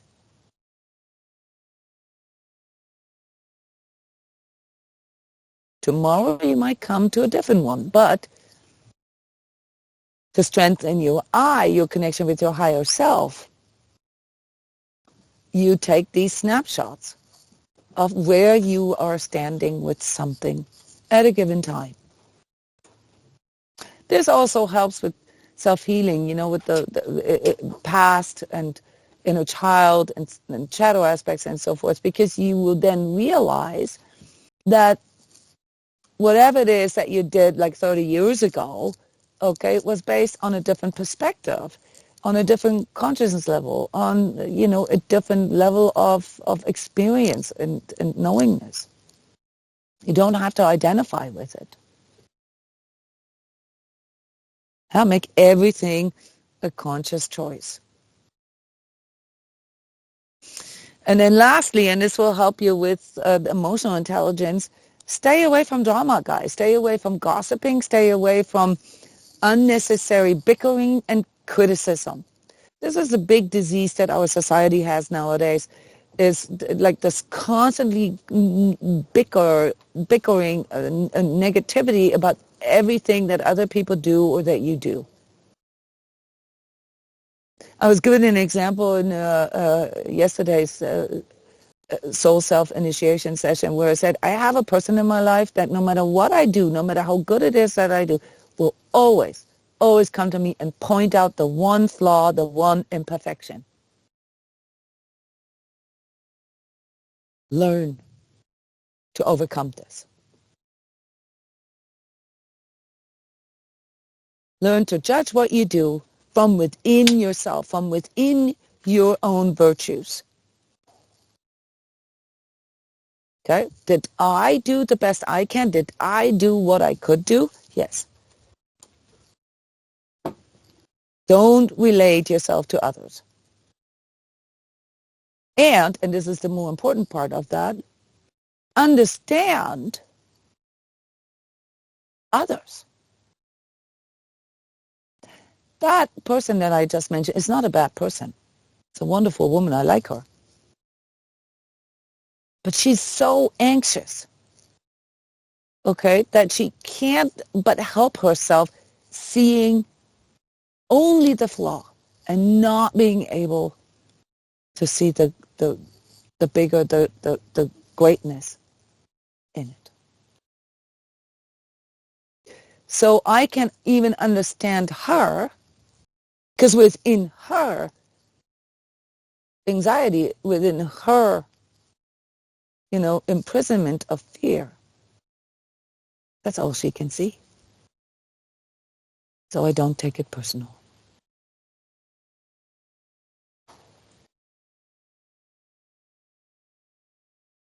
So you can see here that when you start diving a little deeper into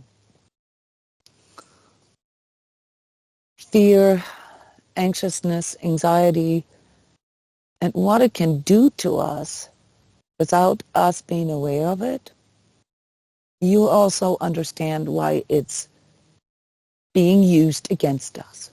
Yeah? Our fear can easily be used against us. It can easily manipulate us in doing things, thinking things, feeling things against our will.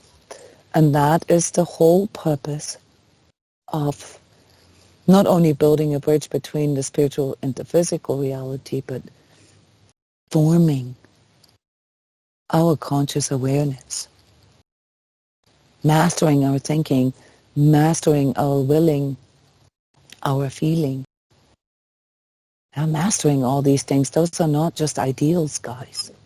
Those are very, very practical pathways to living a fulfilled life, to living a life in which we can experience ourselves, striving, developing, and growing into the best we can.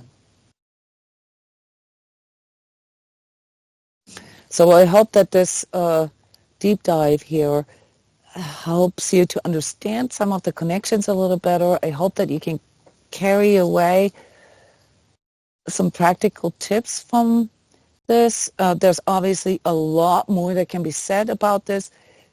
It's part of what I do for a living, which is translating all these things into individual coaching or into the energy sessions that we do here at transCODES. Jona, can I ask about something? Please. Will you put this slide with the 6 basic exercises on the thread? Yes, I can do that. It's in other places as well, in other videos as well.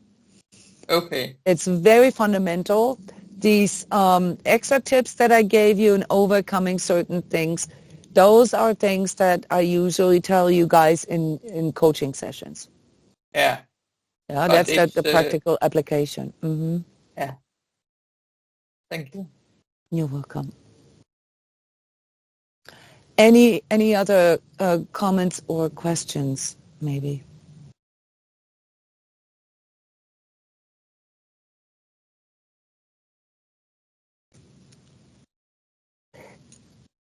Just comments, guys. How did the material sort of arrive with you? The perspectives on how to overcome fear that I've laid out here for you? For me, it is really, really informative, but it was also a little difficult for me to follow, but I need to listen once again, and I can feel that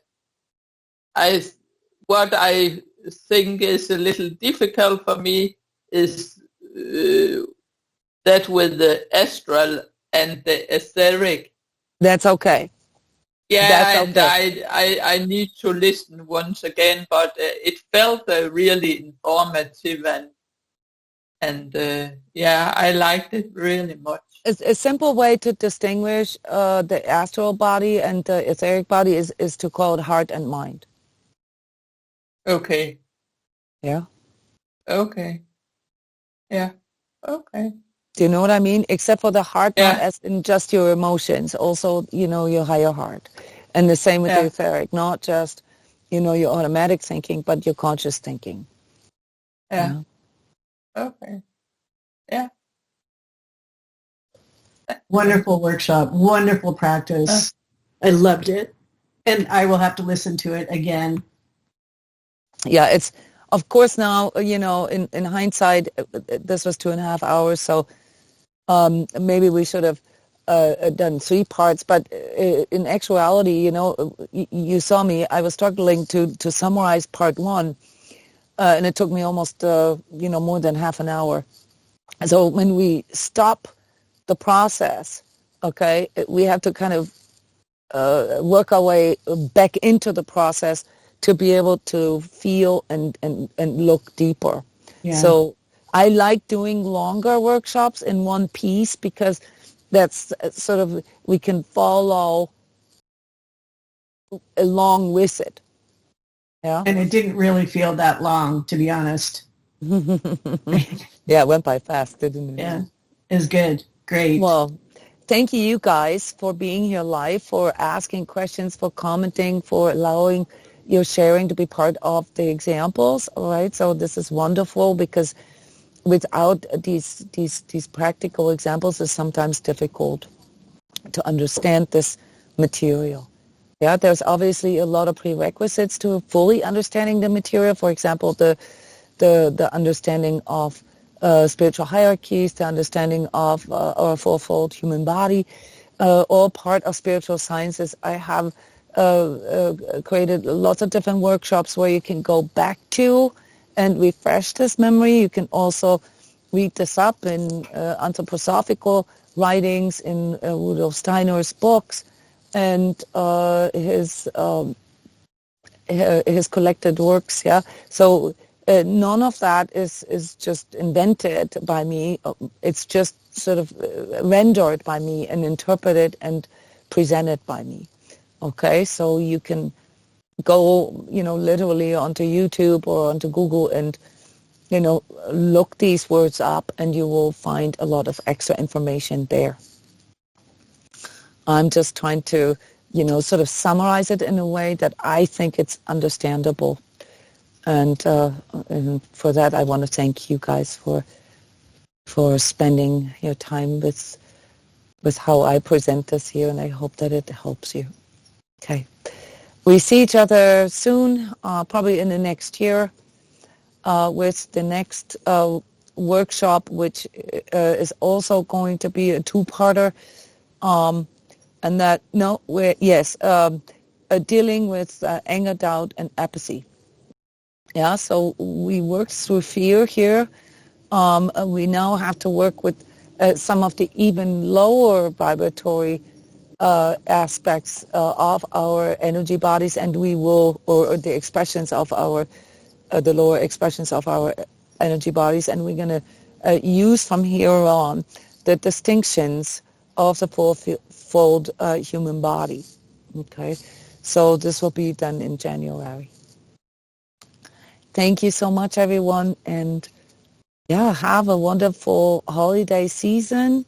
Yeah, we have a Connect with Your True Self still on our schedule, and we have currently we have the daily empowerment messages, which you can request to receive in your email every day.